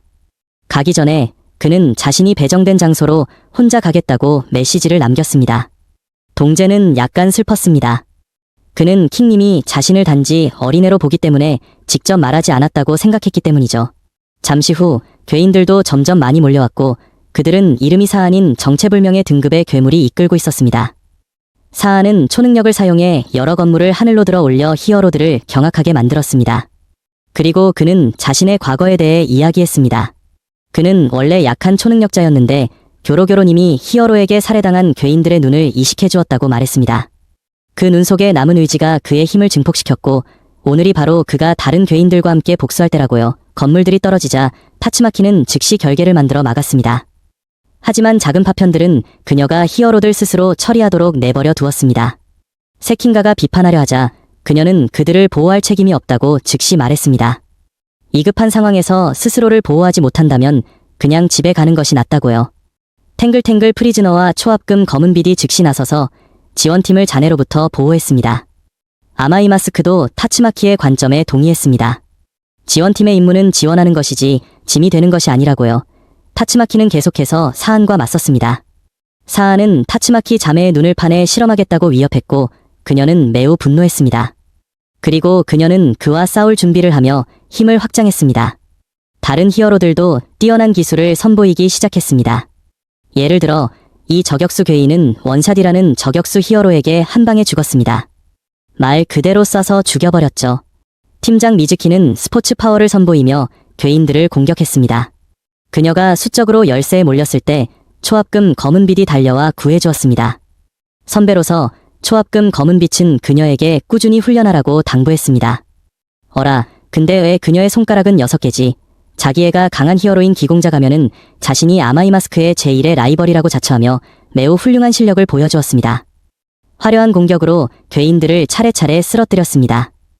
아마이마스크는 그가 스타가 될 잠재력이 매우 크다고 평가했습니다. 히어로 아무칼날은 닌자 기술을 사용해 괴인들을 혼란에 빠뜨리고 죽음으로 몰아넣었습니다. 섬광의 플래시는 그의 속도를 칭찬하며 어디서 인수를 배웠는지 물었습니다. 그는 형과 같은 곳에서 배우지 않았다고 말했습니다. 하지만 형은 그 사실을 잘 알고 있었습니다. 자기 도장에는 그처럼 여자인 사람이 없기 때문이죠. 초능력 갑옷은 초능력을 발휘하며 자신이 괴인들을 해치웠다고 생각했지만 알고 보니 그것은 아토믹 사무라이의 두 제자가 한 것이었습니다. 히어로들은 모두 매우 잘 싸웠고 끔찍한 괴인들을 모두 해치웠습니다. 그래서 세킹가와 동제는 그들에 대해 너무 걱정할 필요 없이 안심할 수 있었습니다. 하지만 섬광의 플래시는 이 괴인들이 너무 약해서 뭔가 매우 수상하다고 느꼈습니다. 동제도 똑같이 느꼈습니다. 그는 괴인협회가 이 잡졸 괴인들이 아무것도 할 수 없다는 것을 잘 알 텐데 그래도 그들을 여기로 내보내 싸우게 한 것을 이상하게 생각했습니다. 갑자기 또 다른 괴인 무리가 나타났습니다. 이놈들은 아까 놈들보다 훨씬 강해 보였고 코뿔소 레슬러가 이끌고 있었습니다. 가시스타가 코뿔소와 맞서기 위해 나섰습니다. 그는 싸움을 걸었다는 이유로 눈보라 그룹에서 쫓겨난 이후 이제야 실력을 보여줄 만한 괴인을 만났다고 말했습니다. 하지만 실력은 어디서도 보이지 않았고 단 몇 번의 공격만으로 빙빙 돌려졌습니다. 코뿔소는 가시스타의 방금 공격을 25점이라고 평가했습니다. 팀장 미즈키와 원샷도 능력을 보여주기 위해 달려들었습니다. 하지만 코뿔소는 강할 뿐만 아니라 몸도 매우 단단해서 두 사람은 그에게 아무것도 할 수 없었습니다. 그는 계속해서 평가하며 미즈키의 공격은 30점, 원샷은 15점이라고 채점했습니다. 강철 갑옷 검객도 전투에 참여하여 매우 화려한 배기를 날렸습니다. 비록 피해를 입히기에는 충분하지 않았지만 그는 코뿔소의 발을 묶었습니다. 그는 이 배기를 69점이라고 평가했습니다. 상황을 이용해 다른 히어로들이 달려들어 공격했지만 모두 순식간에 코뿔소에게 날아가 버렸습니다. 이 코뿔소 레슬러는 지난번 대결에서는 제 레벨 호급에 불과했습니다. 더 강해지고 싶어서 그는 밤낮으로 훈련했고 현재는 기급으로 상승했습니다. 교로교로는 그에게 현재 그의 실력이 S급 히어로 한 명을 이기기에 충분하다고 말했습니다. 아토믹 사무라이는 제자가 어려움에 처한 것을 보고 대신 싸우겠다고 나섰습니다. 비록 마지못해 했지만 스승이 너무 단호해서 강철 갑옷 검객은 물러날 수밖에 없었습니다. 아토믹 사무라이는 힘을 보여주기 시작했습니다. 그의 배기 속도는 너무 빨라서 마치 그가 칼을 뽑지 않은 것처럼 느껴졌습니다. 벤 후 그는 모두에게 다른 곳으로 가라고 했습니다. 이곳은 이미 끝났기 때문이죠. 코뿔소 레슬러는 자신이 배웠다는 것조차 인지하지 못해서 아무 일도 없었는데 뭐가 끝났냐고 물었습니다. 아토믹 사무라이는 그에게 방금 공격이 몇 점이었는지 되물었습니다. 코뿔소는 문득 몸이 베었다는 것을 느꼈습니다. 그는 교로교로가 자신에게 S급 히어로를 이길 수 있다고 속였다고 속으로 원망했습니다. 산산조각 나기 전에 그는 아토믹 사무라이의 공격을 100점이라고 평가했습니다. 코뿔소가 죽자 주위의 괴인들이 한꺼번에 달려들었습니다. 그들은 아토믹 사무라이가 칼 한 자루밖에 없다고 생각했기 때문입니다. 만약 한꺼번에 달려들면 다 뵐 수 없을 것이라고요. 하지만 아토믹 사무라이는 여전히 다 뵐 수 있었습니다. 단 한 번의 가벼운 배기로 그들은 산산조각 났고 남은 괴인들은 겁에 질려 식은땀을 흘렸습니다. 섬광의 플래시가 그 후 달려와 뛰어난 속도로 그들 모두를 소탕했고 아무칼날은 이 뛰어난 속도에 감탄할 수밖에 없었습니다. 초합금 검은빛과 탱글탱글 프리즈너도 나서서 남은 괴인들을 모두 해치웠습니다. 지켜보던 다른 히어로들도 감탄을 금치 못했습니다. 타츠마키는 사안의 잔의 일부를 가지고 내려왔고 그녀는 즉시 이 잔해를 깨끗이 지워버렸습니다. 동재는 잠시 찾은 후 교로교로의 드론을 발견하고 그것을 반으로 갈랐습니다. 하지만 교로교로는 이미 자신이 원하는 것을 충분히 관찰했습니다. 단지 킹님의 실력을 보지 못한 것이 아쉬울 뿐이었죠. 문득 다른 괴인 무리가 그에게 다가왔습니다. 그리고 이 괴인들은 바로 용급 간부들이었습니다. 그들은 싸우려는 참의 이리로 불려온 것에 대해 불쾌감을 표했습니다.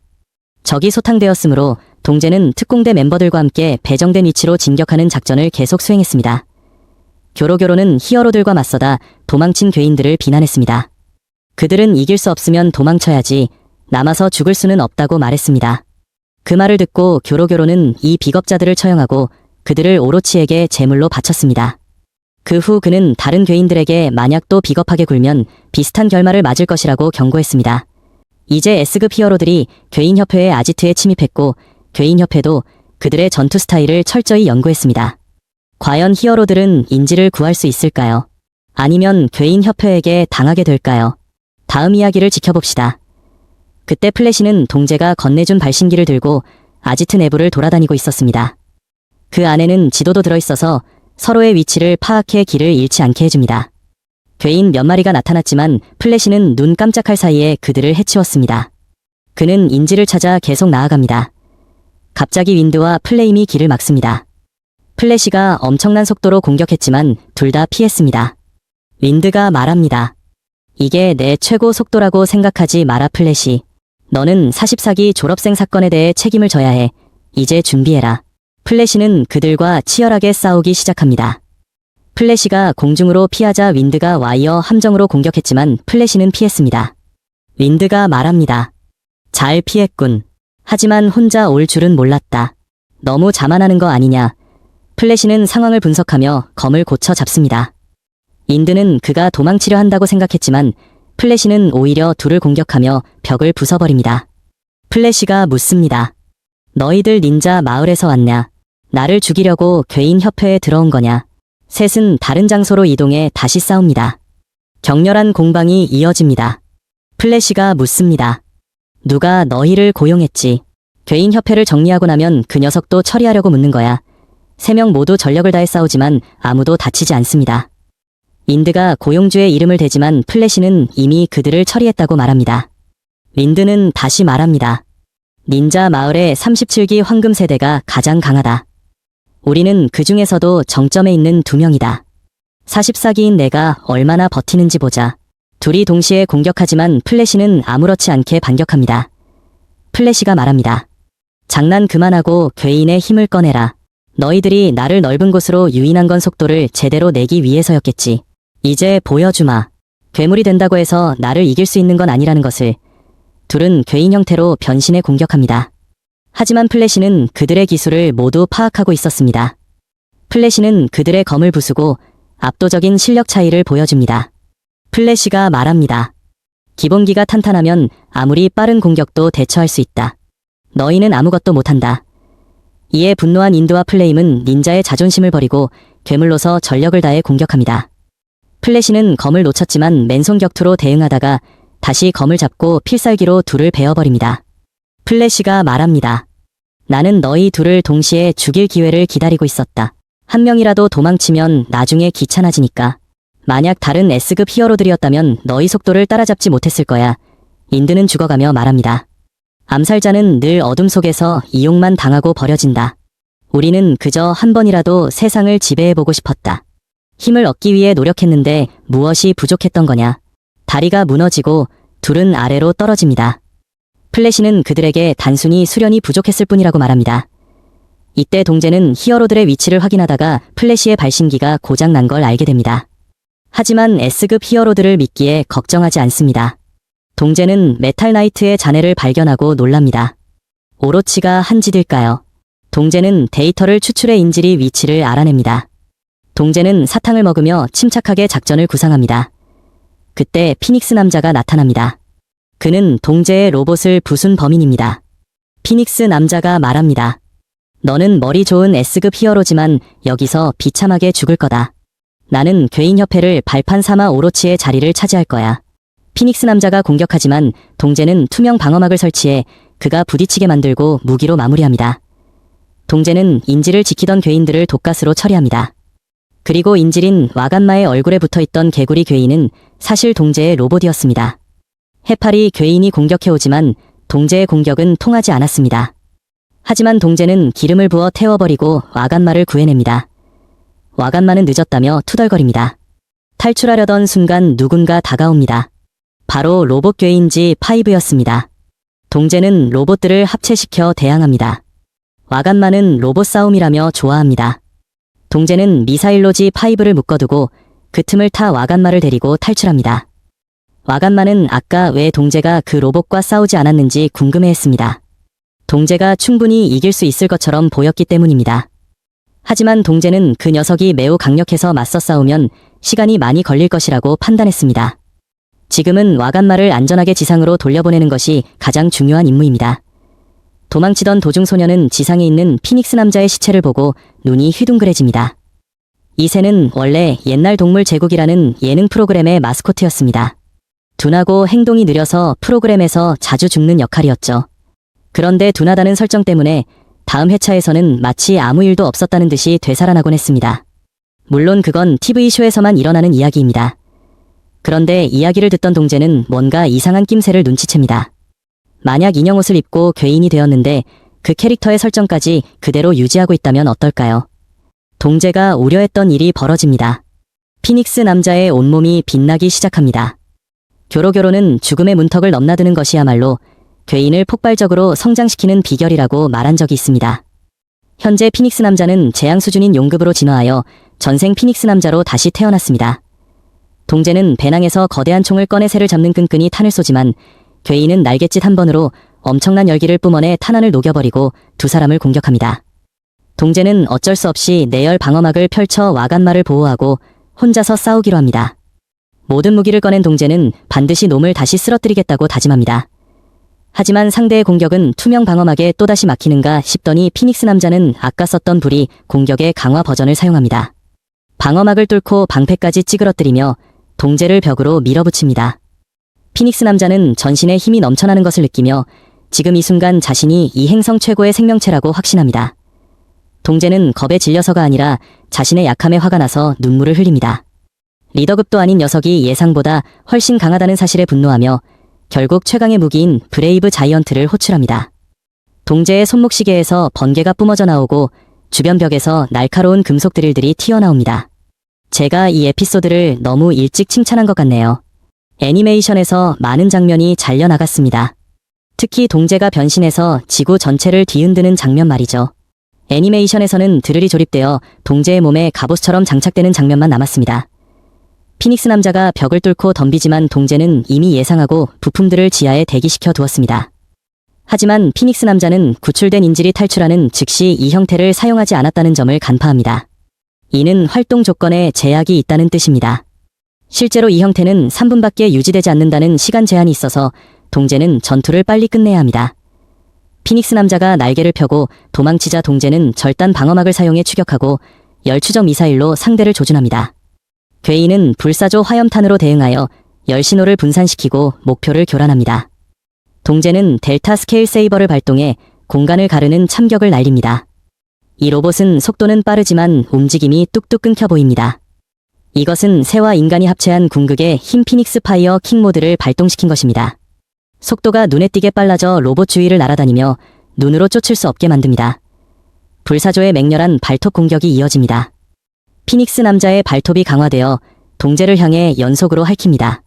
그의 몸도 하얗게 변했습니다. 동제는 리틀 브레이브 로봇들을 던져 상대를 포위하고 원거리에서 공격을 퍼붓습니다. 다시 한번 적은 형태를 바꾸어 빛나는 봉황 상태인 피닉스 브릴리언트 이글 모드가 됩니다. 그는 자신을 향한 사격 에너지를 모두 흡수해 불타오르는 새가 됩니다. 그리고 반격을 가해 엄청난 폭발을 일으킵니다. 하지만 동제는 어느새 위로 날아올라 초진동 칼날로 바닥을 내리꽂습니다. 시간이 1분 30초도 채 남지 않았기에 반드시 그를 쓰러뜨려야 합니다. 3분이 지나면 로봇은 에너지를 제어하기 힘들어집니다. 피닉스 남자는 동제의 조급함을 느끼고 이것이 장기적으로 사용하기 어려운 무기라는 것을 간파합니다. 그는 열깃털 공격을 퍼붓지만 이번에는 인지를 향해 쏘아 방어막을 파괴하려 합니다. 동제는 아이를 안고 보호하며 머리에서 연발 에너지 빔을 발사합니다. 하지만 불사조는 모든 공격을 피하고 바로 이 순간이 동제의 비장의 카드를 없앨 기회라고 생각합니다. 그는 로봇 슈트의 제한 시간이 끝날 때까지 숨어서 기다리기만 하면 됩니다. 하지만 그의 예상과 달리 은신처가 발각되었고 즉시 강력한 전자 방어막에 의해 제압당했습니다. 평범한 것보다 100배나 강력한 힘으로 이 상황을 끝내는 강력한 연타 공격이 이어집니다. 위대한 힘을 실은 주먹이 내려꽂히지만 피닉스 남자는 여전히 버텨냅니다. 로봇의 출력은 한계에 도달해 냉각 시스템이 고장났지만 동제는 여전히 출력을 높여 한계를 돌파하려 합니다. 피닉스 남자의 주먹은 수십 겹의 지하 기지를 뚫고 날아가 버립니다. 이 장면은 만화책에서 정말 멋지게 표현되었는데 애니메이션에서는 그만큼 살리지 못해 아쉽습니다. 배터리 경고등이 켜지고 에너지가 고갈되기 직전입니다.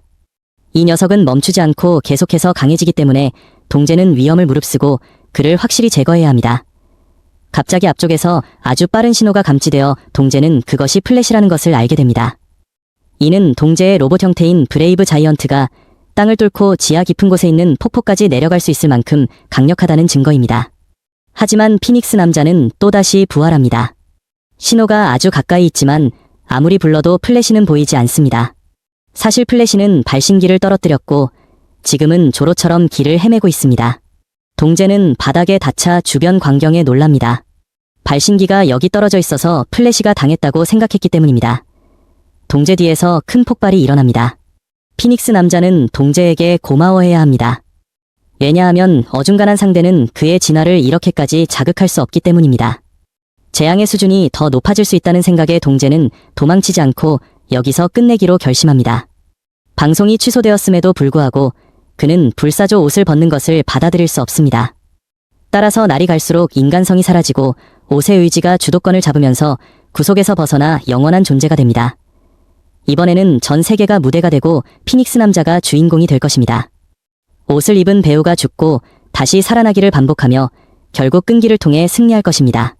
피닉스 브릴리언트 이글 모드, 일명 다이아몬드 이글 모드입니다. 그는 동제의 검 공격을 완벽하게 막아내고 인지를 안고 있는 발을 잘라버립니다. 로봇은 다리 아래 폭포로 인해 물에 잠기기 시작합니다. 시스템은 손상된 부분에 고무 접착제를 주입해야 합니다. 동제는 피닉스 남자의 경도와 화력 그리고 기동성이 모두 끔찍한 수준이라고 분석합니다. 괴인으로 변신한 변태가 옷을 벗지 못해서 생긴 결과라고 믿기 힘듭니다. 시간은 50초밖에 남지 않았지만 아직 끝나지 않았습니다. 그런데 지하 바닥에 옛날 거주민들의 시체가 가득합니다. 피닉스 남자는 동제에게 새로운 형태를 보여줍니다. 그는 두 날개를 펼치고 이것을 신세계의 각성이라고 부릅니다. 구체적으로는 죽은 시체들을 되살려 좀비처럼 로봇에 달라붙게 만듭니다. 그것이 바로 불사조의 힘입니다. 피닉스 남자는 생명 활동을 흉내내도록 만들기 위해 활력을 불어넣었습니다. 동제는 어디서 쏘는지도 모를 만큼 많은 공격을 쏟아붓습니다. 심지어 거대 괴수까지 부활시킵니다. 그것은 로봇보다 더 큰 검을 쥐고 있고 로봇은 한쪽 팔만 남았습니다. 동재는 거대 괴수도 물리치고 로봇의 움직임이 점차 동기화됩니다. 피닉스 남자는 동재에게 분노와 무력감을 느끼며 그 역시 어쩔 수 없는 인간임을 깨닫게 됩니다. 그는 과거에 상사에게 물을 뒤집어쓰고 해고당하며 세대갈이라고 욕을 먹었던 기억을 떠올립니다. 그래서 이제 동재의 로봇옷도 영원히 벗을 수 없게 될지도 모릅니다. 그는 인질이 든 팔을 들고 하늘 높이 날아올라 풍경을 즐기다가 순식간에 수면 위로 날아올라 대기권으로 돌아옵니다. 신이 된 것 같은 기분은 아마 교로교로나 괴인왕 오로치도 느낄 수 없을 것입니다. 동재의 로봇 지원군이 마침내 도착했습니다. 그는 즉시 두더지 모드로 전환의 상대가 쥐고 있는 팔을 드릴로 뚫고 그를 벽에 처박습니다. 로봇 지원군도 힘을 합쳐 축구슛을 날립니다. 하지만 상대는 여전히 전혀 동요하지 않습니다. 로봇 형태의 시간은 10초밖에 남지 않았고 시스템 공격으로 모든 부분에 과부하가 걸렸습니다. 동재는 팔과 다리를 유지하는 데 집중하고 다른 부분은 신경 쓰지 않습니다. 모든 출력을 높여 적을 붙잡고 기가 볼트 스매시 기술로 주변의 시체들을 모두 날려버립니다. 그리고 뒤이어 미사일을 발사해 위로 날려보냅니다. 동재는 모든 로봇을 합체해 한 팔 모드로 만들고 새로운 팔을 로봇에 장착합니다. 이제 쏠 수 있게 되었고 그는 밀레니엄 엠퍼러 노바 기술을 사용합니다. 피닉스 남자는 여전히 공격을 모두 흡수하려 합니다. 로봇 장비의 최대 시간은 정확히 1초 남았습니다. 마지막 위력의 공격은 멈추지 않고 계속해서 괴인을 향해 쏟아집니다. 지상의 괴인들은 방금 거대한 구멍이 뚫린 것을 보고 놀라지 않을 수 없었습니다. 그곳에서 엄청난 열기와 파괴적인 힘이 뿜어져 나왔습니다. 심지어 도시 일부를 뚫고 성층권까지 날아갔습니다. S급 5위 히어로의 힘은 정말 엄청납니다. 로봇은 96% 파손되었고 팔은 그가 뿜어낸 열기로 녹아버렸습니다. 동재는 아직 정신을 차리지 못한 채 피닉스 남자가 여전히 살아있는 것을 보고 경악합니다. 그의 옷이 완전히 벗겨진 채 최강의 힘을 가진 피닉스 남자는 다이아몬드 이글 모드가 되었습니다. 피닉스 남자는 동재의 로봇이 메탈 나이트의 로봇처럼 연구 대상이 될 것이라고 위협합니다. 소녀는 이 공간에 숨어서 구조대가 올 때까지 기다릴 수 있습니다. 이 기계 몸의 방어력은 타의 추종을 불허합니다. 보호받는 소년이 개미를 두드려서 구멍에서 모든 것을 꺼낼 수 있는 것처럼 말이죠. 하지만 로봇은 여전히 움직일 수 있어 날아올라 배를 열고 그를 안으로 삼킵니다. 그랬더니 그가 산산조각이 나고 동재는 영웅 소년을 밖으로 끌어냅니다. 여기서 끝날 줄 알았는데 갑자기 피닉스 남자가 미친 듯이 웃으며 몸을 긁습니다. 아까 갑옷에 찔렸을 때 동재는 로봇벌레 떼를 그의 얼굴 틈으로 들여보냈습니다. 그것들은 안으로 기어 들어가서 가려워 죽을 지경이 되게 만들어 피해자가 스스로 옷을 찢게 만듭니다. 이것은 불사조 옷의 힘이 사라진다는 것을 의미합니다. 동재는 재빨리 톱으로 쪼개진 옷을 찢어버려 기억의 조각으로 만듭니다. 그는 찢어진 옷에서 그 자식을 찢어버립니다. 지옥의 불과 바람도 피닉스 남자의 부활 능력 덕분에 되살아난 것 같습니다. 두 사람은 무슨 일이 일어나고 있는지 이해하지 못합니다. 이야기를 보면 두 잘생긴 남자가 이렇게 굴욕적일 수가 없네요. 두 사람은 굴욕감을 느끼며 플래시를 찾아 복수하려고 합니다. 그러다 우연히 사이타마를 만납니다. 둘은 공격하러 달려들지만 상대가 만만치 않다는 것을 금방 알아차립니다. 피닉스 남자는 옷이 완전히 벗겨져 최강의 힘을 잃었습니다. 사실 간지럼 태우는 로봇이 아니었다면 이 괴인은 오로치 못지않게 강하거나 그 이상이었을지도 모릅니다. 그는 와간마를 구출했다고 알립니다. 그런데 여기서 잡혀있는 사람이 이 소년만이 아니라는 사실을 알게 됩니다. 와간마는 타레오가 키리사킹에게 끌려갈 때 자신이 밀쳤던 것을 기억합니다. 그는 식은땀을 흘리며 자신만 확인했다고 거짓말을 합니다. 장면은 S급 히어로 좀비맨이 있는 곳으로 전환됩니다. 이때 그는 자신의 특수총으로 조무래기 괴인들을 쉽게 박살냅니다. 다른 녀석이 벽에서 튀어나와 몸을 꿰뚫지만 아무렇지도 않습니다. 단순히 그는 불사신이라서 이런 상처는 밥 먹는 것과 다를 바 없기 때문입니다. 괴인들을 쓰러뜨린 후 청년은 계속해서 다른 방으로 들어갑니다. 지극히 불안한 느낌이 들지만 좀비맨은 주춤하지 않습니다. 천장에는 박쥐 한 마리가 거꾸로 매달려 히어로를 환영합니다. 그는 제레벨 기급인 뱀파이어이며 그 외에도 많은 괴인이 둘러싸고 있는데 놀랍게도 그들은 히어로를 응원합니다. 좀비맨은 왜 이 무리가 뱀파이어가 죽기를 그렇게 바라는지 이해하지 못합니다. 그는 놈들이 단지 심기를 건드리려는 것뿐이니 신경 쓰지 말라고 합니다. 뱀파이어는 자기가 더 재능이 있어서 질투를 받는 것이라고까지 말합니다. 두 강자의 1대1 대결이 시작됩니다. 관객들은 의식이 있어서 개입하지 않고 뒤처리만 하겠다고 합니다. 그 직후 S급 히어로가 성공을 날리려 했지만 빗나가고 상대는 뒤로 돌아가 대동맥을 직접 물어뜯습니다. 하지만 좀비맨의 피가 너무 역겨워 놈은 바로 뱉어내고 마실 수 없었습니다. 다른 놈들은 S급이 한 방에 쓰러지는 것을 보고 실망합니다. 말이 끝나자마자 청년이 벌떡 일어나 뱀파이어를 놀라게 하고 상대가 마지막 힘을 짜내 일어선 것이라고 생각합니다. 안타깝게도 그 굳건한 의지는 보답받지 못할 것입니다. 왜냐하면 그가 바로 협회의 진정한 괴인이기 때문입니다. 세포를 먹고 괴인이 된 놈들과 달리 이 녀석은 진짜 흡혈귀의 후예입니다. 이 소개를 듣고 좀비맨은 좀 지루해하며 특수 탄환을 계속 발사합니다. 하지만 그 공격은 상대에게 막혔고 총의 위력 때문에 S급 히어로의 팔은 심각하게 손상됩니다. 뱀파이어는 머리를 관통하는 두 발의 총알로 응수하며 자신이 이겼다고 생각합니다. 박수를 치며 축하하려던 찰나 다른 괴인들이 아무 반응이 없는 것을 보고 뒤를 돌아보니 좀비맨이 머리에 구멍이 뚫린 채로 살아있음을 발견합니다. 갑자기 괴인은 불사신이라 불리는 히어로가 있다는 것을 기억해냅니다.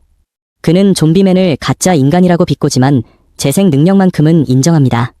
그렇게 두 강자는 무한 재생의 우위를 점한 채 계속 싸우고 S급 히어로는 아무것도 두려워하지 않습니다. 총이 별 효과가 없자 그는 등 뒤에 숨겨둔 무기를 꺼내 베어버립니다. 과연 뱀파이어를 고전하게 만듭니다. 하지만 그는 여전히 상대에게 압도당해 목이 부러지고 맙니다. 좀비맨은 그 후 성공적으로 뱀파이어의 몸에 구멍을 뚫습니다. 조무래기 괴인들은 그것을 보고 비웃으며 놈이 방심했다고 말하고 결말은 즉시 찢겨 죽는 것뿐입니다. 그 자의 피는 뱀파이어에게 좀비맨과 유사한 회복 능력을 제공했습니다. 놈은 재생에도 한계가 있다며 즉시 흡혈 박쥐떼를 소환해 공격합니다. 구경하던 많은 괴인이 그 기술에 휘말려 살아남지 못합니다. 대량의 피를 흡수한 뱀파이어는 거의 완전히 회복했고 방금 그 기술이 상대에게 타격을 주었을 거라 생각했지만 아니었습니다. 그의 판단은 틀렸고 S급 히어로는 무사했으며 오히려 전보다 더 맹렬하게 도끼를 꺼내듭니다. 30분간의 계속된 교전 끝에 승리는 좀비맨에게 돌아갔습니다. 놈은 그에게 몇 번이나 죽었냐고 물었고 약 200번이라는 것을 알게 되지만 최후의 승자가 강한 법입니다. 뱀파이어의 시체를 보며 괴인 무리도 즐거워하지 않습니다. S급 히어로는 문 밖으로 나가려 하고 놈들은 그가 도망치려는 줄 알았지만 아니었습니다. 좀비맨은 아무도 나가지 못하게 문을 잠가버렸습니다. 그리고 또 다른 학살이 시작되었습니다. 약 30마리밖에 없어서 청소 작업은 꽤 빨랐습니다. 밖으로 나온 후 좀비맨의 온몸은 상처투성이었고 지쳤기 때문에 회복하는데 몇 분이 걸릴 것입니다. 그는 동제의 막대 사탕을 꺼내 먹으며 이 싸움이 빨리 끝나기를 속으로 바랍니다. 동제 쪽에서는 인지를 데리고 지상으로 돌아가고 있다고 연락합니다. 그 말을 듣고 좀비맨은 꽤 안심하며 그 꼬마에게 고마워합니다. 동기를 부여받은 그는 다른 괴인이 있는 방을 찾아 나섭니다. 장면은 돈신 쪽으로 전환됩니다. 뚱뚱한 그가 간식 가방을 들고 돌아다니다가 자신을 먹으려는 적을 만납니다. 놈의 몸집이 커서 지방을 아주 먹고 싶어합니다. 그 직후 큰 소리가 울려 퍼져 아래층의 A급, B급 팀을 놀라게 합니다. 아토믹 사무라이의 세 제자도 마침 이곳에서 적과 마주쳤습니다. 나타난 자들은 조종당하고 있는 사람들입니다.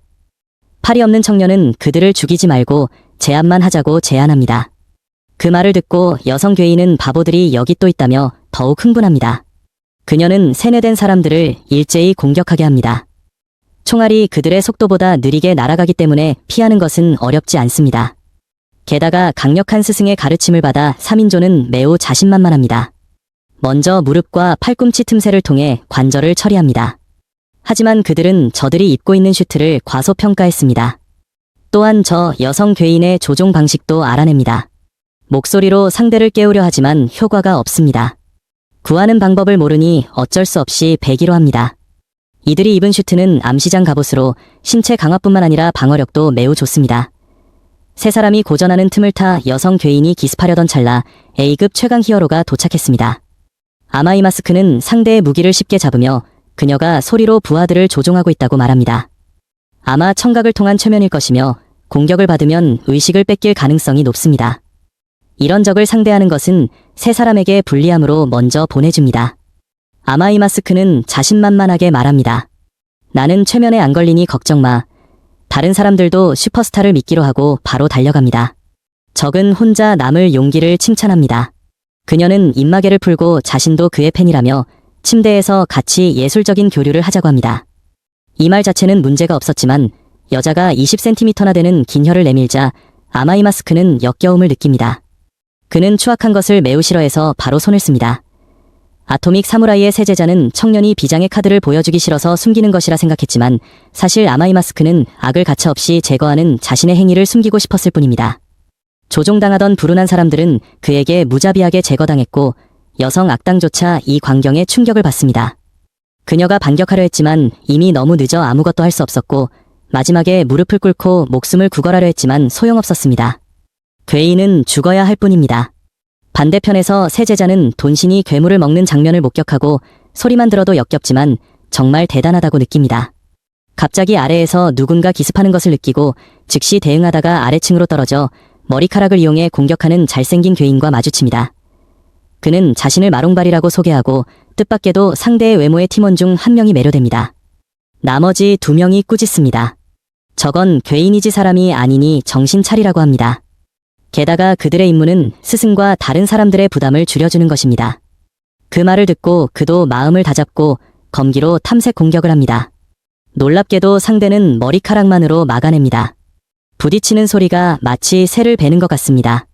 게다가 머리카락이 아래에서 계속 나타나 셋을 곤란하게 합니다.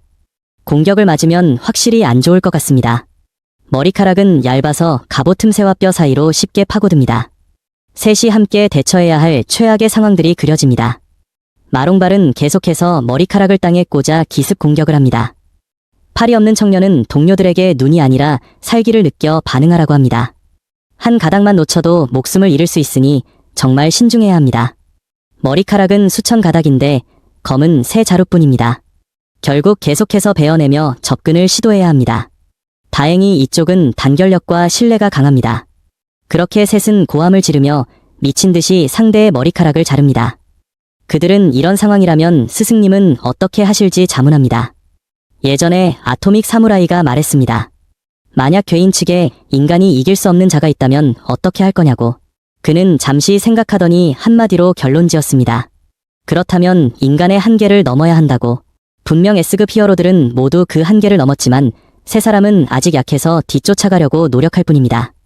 한참 싸우다 보니 셋 다 지쳤지만 적어도 마롱발에게 승리를 거두었습니다. 상대는 조종할 도구가 없으니 도마 위의 생선이나 다름없습니다. 하지만 한 놈이 A급 히어로 셋을 이렇게 고전하게 만들었습니다. 앞으론 더 강한 놈들이 많을까봐 두렵습니다. 아토믹 사무라이 쪽은 주변의 괴인들을 모두 제거하고 있는데 그 중에는 그의 검격을 막아낸 꽤 강한 놈들도 있었습니다. 놈도 검을 쓰는 타입이라 달려들어 베어보지만 예상대로 눈 깜짝할 사이에 수천 조각이 납니다. 목숨이 아깝지 않은 놈이 또 있냐고 묻자 기신지 파이브가 나타납니다. 이 녀석은 방금 아토믹 사무라이의 전투 정보를 수집했고 복사에 성공했다고 생각하여 매우 자신만만해하며 서로 수천 번의 참격을 날립니다. S급 히어로조차 이 장난감에 놀랍니다. G5는 속도를 계속 높이지만 상대는 하품하며 지루해합니다. 도발에 넘어간 기계는 속도를 최대치로 올리지만 결정적인 순간에 위대한 인간 검사에게 패배합니다. 아토믹 사무라이는 약간 실망하며 결국 가짜일 뿐이라고 합니다. G5는 폭발하지만 여전히 공격력이 있었고 직후 도망쳐 사라집니다. 이를 보고 S급 히어로는 쫓지 않고 지상팀에게 처리를 맡깁니다. 근처에서 가로우가 구하려고 했던 아이가 지금 검은 정자에게 쫓기고 있습니다. 그것은 꼬마에게 멈추라고 아무 짓도 안 하고 똥침만 놓겠다고 합니다. 바로 다음 순간 검은 정자는 아토믹 사무라이에게 공격받습니다. 반응 속도로 피한 그는 S급 히어로에게 도전을 신청합니다. 장면은 동재가 있는 곳으로 전환됩니다. 이때 인질이 아빠가 있는 곳으로 데려다 줄 거냐고 묻습니다. 동재는 자신은 아직 싸워야 하기에 호위는 지상에 있는 부대에게 맡기겠다고 합니다. 적들은 매우 강한데 다른 S급 히어로들은 서로 협동할 줄 모르기 때문입니다. 그래서 동재가 이곳에 남아 지휘해야 합니다. 와간마는 동재에게 어린애 주제에 어른을 걱정한다고 말합니다. 동재는 그 말에 잠시 생각에 잠기지만 침착함을 유지하며 인질을 안전하게 밖으로 내보냅니다. 이로써 구출 작전은 성공했습니다. 동재는 즉시 상황을 다른 S급 히어로들에게 보고하여 그들이 마음껏 싸울 수 있게 합니다. 하지만 아무도 응답하지 않아 지하의 상황이 매우 긴박함을 보여줍니다. 이후 아마이 마스크와 좀비맨이 응답하여 괴인들은 별거 아니니 계속 정의를 집행하겠다고 알립니다. 돈씨는 아직 방금 먹은 먹이를 소화하고 있습니다. 아토믹 사무라이도 자신이 아이 한 명을 쫓고 있다고 알립니다. 동재는 이 말을 이해하지 못합니다. 와간말을 쳐다보자 녀석은 불쾌해하며 또 다른 아이가 있다는 사실을 인정합니다. 여기서 화를 내봤자 소용없기에 동재는 다시 돌아가 그 아이를 찾기로 결심합니다. 세킹가는 가장 중요한 인지를 구했으니 휴식을 취하라고 하지만 결국 동재에게 째려봄을 당합니다. 사람들도 히어로로서의 동재를 지지합니다. 구해야 할 사람이 있다는 걸 안 이상 계속할 수밖에 없습니다. 그들이 같이 싸우겠다고 했지만 거절당합니다. 다시 아토믹 사무라이와 검은 정자가 있는 곳으로 돌아갑니다. 괴인은 시비를 거냐고 묻습니다. 히어로는 자신은 자비롭고 동정심이 많다고 자신 있게 말합니다. 아이가 공격당하는데 구하지 않을 리가 없으니까요. 이름이 아토믹 사무라이라는 걸 알게 된 검은 정자는 꽤 기뻐합니다. 교로교로에게서 그 S급 히어로에 대해 들은 적이 있기 때문입니다. 하지만 그는 자신이 용급제해라며 전혀 두려워하지 않습니다. 무시당했다고 느낀 악당은 즉시 근육질 팔을 만들어 위협합니다. 그걸 본 아토믹 사무라이는 쉬운 싸움이라고 생각합니다. 그는 그대로 달려들어 팔을 잘라내며 거대화하는 녀석들은 이미 많이 봐왔다고 말합니다. 하지만 이때 잘린 부위는 다른 분신으로 변합니다. 검은 정자는 아토믹 사무라이가 승기를 잡았다고 생각하다니 멍청하다고 생각합니다. 그는 자신이 무수히 많은 검은 정자의 집합체이며 베거나 무슨 짓을 해도 숫자가 계속 늘어난다고 말합니다. 그 말을 들은 S급 히어로는 오히려 흥미로워하며 멍청한 건 바로 너라고 합니다. 본체든 분신이든 다 베어버리겠다고 합니다. 그렇게 서로 말을 주고받으며 수많은 기술을 시전합니다. 아토믹 사무라이가 휩쓸고 지나가는 곳마다 베어지지만 반대로 검은 정자에 잘린 조각들은 즉시 더 많이 분열합니다. 이런 과정이 반복되자 놈들의 숫자는 수만 마리로 늘어났습니다. 아토믹 사무라이는 원자참을 날려 전부 끝내려 합니다. 하지만 안타깝게도 이번에는 상성이 완전히 나빴습니다. 검은 정자는 이미 주변을 꽉 채워 포위했습니다. 이제 놈들이 반격할 차례입니다. 단 한 번의 주먹질로 S급 히어로는 고통을 느낍니다. 놈의 분신들은 약하지 않고 본체와 대등한 힘을 가졌습니다. 순식간에 아토믹 사무라이는 쪽수에 밀려 제압당합니다. 놈들은 각자 히어로에게 발길질을 선물합니다. 그렇게 단 몇 초 만에 그는 엄청난 데미지를 입고 쓰러집니다. 그 여파가 아래층까지 전해져 좀비맨은 조금 걱정합니다. 그는 다른 곳의 전황은 어떨지 궁금해합니다. 불행히도 이때 새로운 적이 나타나 직접 공격합니다. 너무 갑작스럽고 위력이 강해서 맞으면 누구든 죽을 만한 공격입니다. 그는 바로 용급제의 홈리스 황제입니다. 에너지볼을 조종하는 능력으로 매우 자신만만합니다. 말이 끝나자마자 그는 다시 참격을 날립니다. 몸이 박살났음에도 히어로의 머리는 총알을 쏠 수 있었습니다. 하지만 홈리스 황제는 에너지볼로 막아냅니다. 좀비맨은 그 거리에서 반응했다는 사실에 놀랍니다. 그는 몸속에서 새 총을 꺼내 계속 싸우려 합니다. 하지만 그 정도로는 용급제해인 상대를 당해낼 수 없습니다. 홈리스 황제는 죽음에 굴복하지 않는 좀비맨에게 감탄합니다. 좀비맨은 자신에게 엄청난 공격력이나 모든 공격을 막는 방패는 필요 없으며 갈아입을 옷만 있으면 영원히 싸울 수 있다고 말합니다. 홈리스 황제의 초월적인 능력을 이해할 수 없었던 그는 그 공격이 말도 안 되는 마술 같다고 묻습니다. 상대는 숨길 것이 없다며 무적의 힘을 얻게 된 이야기를 해줍니다. 한 달 전까지만 해도 홈리스 황제는 이름 그대로 공원에서 하루하루 연명하던 노숙자였습니다. 직장이 없어 사회에서 버림받았고 상사는 그에게 알몸춤을 강요했으며 다음날 성희롱을 이유로 해고당했습니다. 하늘을 보며 인생이란 무엇인가 묻던 그는 상사를 원망하지 않게 되었습니다. 그때 그는 세상에 대해 몇 가지 깨달았습니다. 인간은 어머니 지구가 공들여 만든 자연을 파괴하고 스스로 규칙을 만들어 이기적으로 발전한다는 것을요. 그는 그런 멍청한 놈들에게 괄시받는 것을 참을 수 없었습니다. 바로 그때 신이 나타났습니다. 그의 마음을 이해한 듯 신은 인간은 어리석은 무리지만 너는 죽을 필요가 없다며 그가 옳다고 생각하는 일을 할 수 있는 힘을 주었습니다. 인간을 매우 증오하는 그는 괴인 편에 서서 이 행성에서 모든 인간을 제거하려 합니다. 이야기를 다 들은 좀비맨은 아직 몸이 회복되지 않아 걱정합니다. 시간을 더 끌어보려 하지만 상대는 대화를 거부하고 S급 히어로에게 목숨을 내놓고 자연과 하나가 되라고 요구합니다. 같은 시각, 사이타마는 여전히 괴인 협회를 한가롭게 돌아다니고 있습니다. 근처에서는 탱글탱글 프리즈너와 전기 사용자들의 전투가 벌어지고 있습니다. 놈들은 계속 필살기를 날리지만 그는 멀쩡하게 포즈까지 취합니다. S급과 A급의 힘 차이를 깨달은 놈들은 물러나려 합니다. 프리즈너는 자신이 견디는 고통은 깊은 바다 같은 사랑에 비하면 아무것도 아니라고 합니다. 겁에 질려 도망치려던 놈들을 귀급제인 바큐마가 막아섭니다. 그는 교로교로가 알면 기분 나빠할 거라고 생각합니다. 놈들은 바큐마에게 혼자 싸우라고 하고 동의를 얻습니다. 하지만 바큐마는 부하들의 능력을 원했고 즉시 코끼리 코를 이용해 흡수해버립니다. 괴인이 괴인을 죽이는 장면을 보고 프리즈너는 약간 놀라며 녀석에게 의리가 없다고 말합니다. 하지만 흡수 덕분에 바큐마는 압도적인 전투력을 얻게 됩니다. 모든 공격이 S급 히어로에게 쏟아집니다. 하지만 그는 상처 하나 없이 막아내며 더 노력하라고 도발하지만 괴물 취급을 받습니다. 바큐마는 프리즈너가 전신을 끊임없이 떨고 있어 고통과 독을 숨기고 있다고 생각합니다. 그 말을 들은 프리즈너가 벽에 손가락을 대자 즉시 벽이 무너져 내립니다. 그는 자신의 사랑의 힘이 강해졌다고 생각합니다. 그렇게 변태 같은 자세로 돌진합니다. 불쌍한 코끼리 괴인은 산산조각이 나고 뱃속에 있던 괴인들이 해방됩니다. 이때 다른 녀석들이 프리즈너가 여기 있다는 걸 알고 다가옵니다. 익숙한 목소리에 그는 사랑하는 죄수 친구들이라는 걸 알아챕니다. 그들은 모두 괴인이 되었고 S급 히어로와 함께하며 겪었던 비참한 날들에 대해 복수하고 싶어 합니다.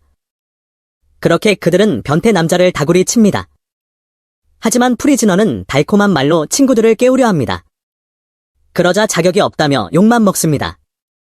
바로 이때 죄수들을 데리고 온 고양이가 다가옵니다. 녀석은 한번 괴인이 되면 다시는 인간이 될 수 없다고 말합니다. 용급 제해냥은 단 한 번의 할퀴기로 프리즈너를 쓰러뜨립니다. 하지만 그는 포기하지 않고 죄수 친구들을 데려가 교화시키겠다고 다짐합니다. S급 히어로의 몸은 즉시 진화하여 상처를 치유합니다. 또한 채모가 가시 갑옷을 형성해 데미지를 줄입니다. 고양이 냥은 예전 주인이 강제로 키스하던 기억을 떠올리며 공포를 느낍니다. 그런 놈과 싸우기 싫어 벽의 작은 틈으로 도망치며 다른 히어로를 노리겠다고 합니다. 프리즈너는 벽을 부수며 수영하듯 쫓아갑니다. 고양이와 쥐 잡기 놀이를 하다가 다시 원래 장소로 돌아옵니다. 하지만 불행한 일이 일어났습니다. 프리즈너가 파헤친 흙더미에 죄수들이 깔려 죽은 것입니다. 그가 깨달았을 때는 이미 너무 늦어 친구는 아무도 남지 않았습니다. 이 남자의 비명소리가 사이타마가 있는 곳까지 전해집니다. 대머리 망토는 그 소리가 정말 거슬린다고 느낍니다. 이동하는 동안 킹은 혈압이 올라 오줌을 지릴 뻔했지만 후부키는 그가 흥분하고 있다고 착각합니다. 킹은 겸손하게 설명하려 합니다. 나는 강하지 않은데 너희가 나를 너무 치켜 세우고 있어. 뱅뿐만 아니라 잡지사 사람들 모두가 과장하고 있다고 말이죠. 본인은 달팽이처럼 약한데 놈들은 팀을 나눠 행동하자고 제안하니 도대체 킹은 언제쯤 이 고난에서 벗어날 수 있을까요? 같은 시각, 사이타마는 우연히 놀라 소리치는 괴물 무리를 만납니다. 돈신은 식사 중이었고 악어 괴물은 소름 끼쳐 합니다. 돈신이 놈을 잡아먹으려던 찰나 갑자기 나타난 다른 괴물에게 통째로 삼켜져 위장 속으로 들어갑니다. 그 괴물의 이름은 잇몸, 제 레벨 용급으로 모든 것을 먹어치울 준비가 되어 있습니다. 돈신의 격렬한 저항의 잇몸은 결국 그를 뱉어냅니다. 지체 없이 뚱보 영웅은 반격에 나서 놈을 기필코 먹어치우려 합니다. 반대편에서는 초합금 쿠로비카리가 곤충신에게 무수히 많은 공격을 퍼붓고 있지만 상대는 꼼짝도 하지 않습니다. 쿠로비카리는 상대가 무적의 괴인이라 불리는 상징적인 존재임에도 불구하고 상상 이상으로 약하다며 실망합니다. 그는 화를 내며 절대 건드려서는 안 될 영웅 3명이 있다고 말합니다. 첫 번째는 압도적인 파괴력을 가진 초능력자 타츠마키. 그 다음은 모든 괴물을 지옥으로 보내버릴 수 있는 킹 엔진의 소유자 킹, 그리고 마지막은 나, 초합금 쿠로비칼이다. 곤충신은 내가 상대를 잘못 골랐다고 말합니다. 내 껍질은 가로우조차 뚫지 못한 절대적인 갑옷이라고요. 그러고는 몸을 날카로운 무기로 변형시키며 너를 찢어발기겠다고 자신만만하게 선언합니다. 말이 끝나자마자 놈은 무수한 주먹을 날려 흑인 영웅을 파괴하려 합니다. 하지만 안타깝게도 쿠로비카리가 손을 휘젓기만 해도 놈은 산산조각이 나버립니다. 내 녀석은 내 몸에 상처 하나 못 내는데 고작 곤충 주제에 어떻게 이기겠냐는 식입니다. 쿠로비카리는 누군가가 괴인협회의 간부급과 싸우고 있어서 땅 전체가 흔들리는 것 같다고 추측합니다. 괴물들을 모두 쓰러뜨린 후 사이타마는 우연히 거대한 강아지를 만납니다. 그는 뼈다귀를 꺼내 유인하며 패드로 삼으려 했지만 오히려 공격당합니다. 끈질긴 괴물은 쉴 새 없이 공격을 퍼붓고 사이타마는 놈이 소란의 원인이라고 생각합니다. 망설임 없이 그는 내려가 불쌍한 강아지의 머리를 쥐어박습니다. 그 여파로 협회 전체가 흔들리는 지진이 발생해 모두가 순간 멈칫합니다. 영웅들뿐만 아니라 괴물들도 당황합니다. 도대체 누가 방금 그 엄청난 충격파를 만들어낸 걸까요? 그 영향은 지상까지 미처 건물 창문들이 산산조각이 났습니다. 지휘관은 당황하며 무전으로 연락을 취해보지만 아무도 응답하지 않습니다. 설거지 중이던 제노스도 방금 그 충격파에 놀랍니다. 그는 아마 사이타마 선생님일 것이라고 확신합니다. 선생님처럼 뜻이 확고한 분이라면 벌써 본거지로 쳐들어가 괴물들을 처리했을지도 모른다고 생각합니다. 틈새에서 냥은 대머리가 강아지를 단 일격에 쓰러뜨리는 것을 목격하고 식은땀을 흘립니다. 녀석은 몰래 뒤로 돌아가 대머리를 핥히어 사이타마를 짜증나게 만듭니다. 순식간에 냥은 죽음이 다가오고 있음을 직감하고 서둘러 도망칩니다. 기지 깊숙한 곳에서 교로교로가 원인을 파악하려 할 때 타츠마키가 나타납니다. 그녀는 여유롭게 내려와 내가 보스냐고 묻습니다.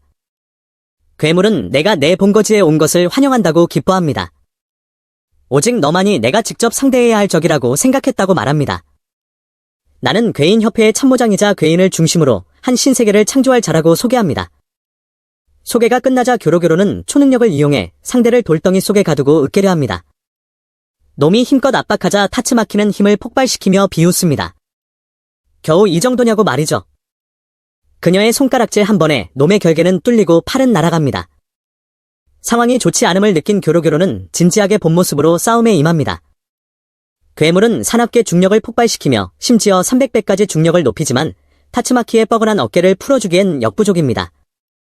이를 본 괴물은 분노하여 더 강력한 기술을 쓰려 하지만 소용없었고 결국 타츠마키에게 바람개비처럼 돌려지며 몸이 찢겨 나갑니다.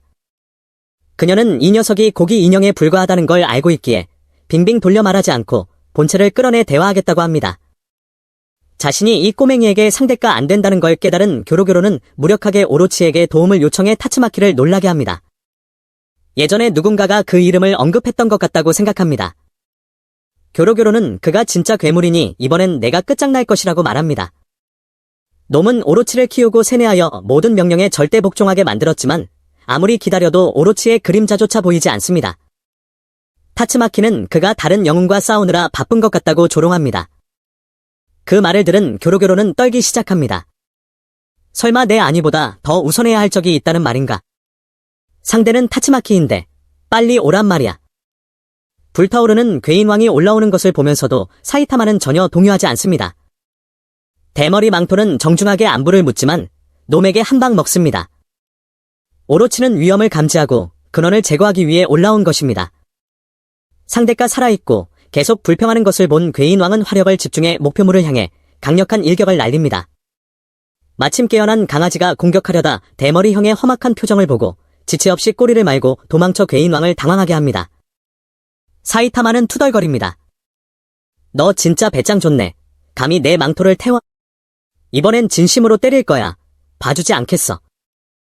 오로치의 본능은 이 대머리가 이해할 수 없는 미지의 존재라고 말해줍니다. 소문으로만 듣던 마을의 괴물이자 핵심 괴인 2명을 저승길로 보낸 자라고요. 두려움 대신 오로치는 엄청난 흥분을 느낍니다. 그의 모든 세포가 이 녀석이야말로 자신의 부활에 적합한 재물이라고 속삭입니다. 그는 이 싸움이 얼마나 재미있을지 궁금해합니다. 오로치는 최강의 형태로 변해 묻습니다. 네가 나의 잊혀졌던 자아와 감정을 깨울 수 있을까? 나는 교로교로의 수많은 재물 덕분에 궁극의 생명체가 되었다. 평범한 인간에서 최고의 존재로 진화했다. 재물이 될 운명이 너를 이곳으로 이끌었구나. 사이타마는 그 예언 타령이 지겨워 귀를 팝니다. 그런 자기소개는 지겹게 들었다고 말합니다. 지금까지 너 같은 놈들은 많이 봤으니 그만 좀 떠들라고 합니다. 갓 강해져서 벌써 정점에 도달했다고 착각하고 있군. 무시당했다고 느낀 오로치는 즉시 팔에서 용들을 소환해 공격합니다. 찢겨도 계속 회복하며 전력을 다해 범위 내의 모든 것을 지워버리려 합니다. 그 공격은 기지 일부를 뚫어 S급 히어로들이 방어에 힘쓰게 만듭니다. 역시 괴인들의 본거지라 그런지 번개조차 땅에서 솟아오릅니다. 공격이 끝나자마자 사이타마는 엄청난 속도로 뛰쳐나옵니다. 그는 모든 공격을 여유롭게 피하고 무력화시킵니다. 파괴적인 불꽃에도 아랑곳하지 않고 대머리 망토는 상처 하나 없이 용맹하게 돌진합니다. 그대로 솟구쳐 올라 주먹을 날리자 괴인왕은 즉시 폭발합니다. 저 세상으로 가기 전 오로치 자신도 평범한 주먹 한 방에 패배할 줄은 몰랐습니다. 이것이 바로 공포인가? 우연히도 오로치의 부서진 몸은 신의 초상이 새겨진 곳으로 떨어집니다. 몇 분 전으로 돌아가 킹은 멋진 척하며 뱅을 따라가겠다고 자원했지만 결국 팀원들에게 떠밀려 혼자 행동하게 됩니다. 그래서 그는 자신의 존재감을 지우는 능력에 의지하며 스스로를 공기 중에 존재하는 부동의 미생물이라고 생각합니다. 갑자기 킹은 인질로 잡힌 아이가 눈을 비비며 울고 있는 것을 발견하고 깜짝 놀랍니다. 저 좀 여기서 데리고 나가주시면 안 돼요. 킹은 단호하게 거절하며 다른 영웅을 찾으라고 조언합니다. 그의 심장은 폭발하듯 쿵쿵거렸고 괴물은 처음부터 간파당했다고 착각합니다. 공포에 질린 괴물은 심장마비를 일으키며 끈적한 덩어리로 변해버려 킹을 극도로 공포에 떨게 합니다. 도대체 사이타마 씨는 어디 숨어 있는 거야? 제발 빨리 와서 나 좀 구해줘. 다음 편이 공개되었으니 모두 기대해주세요.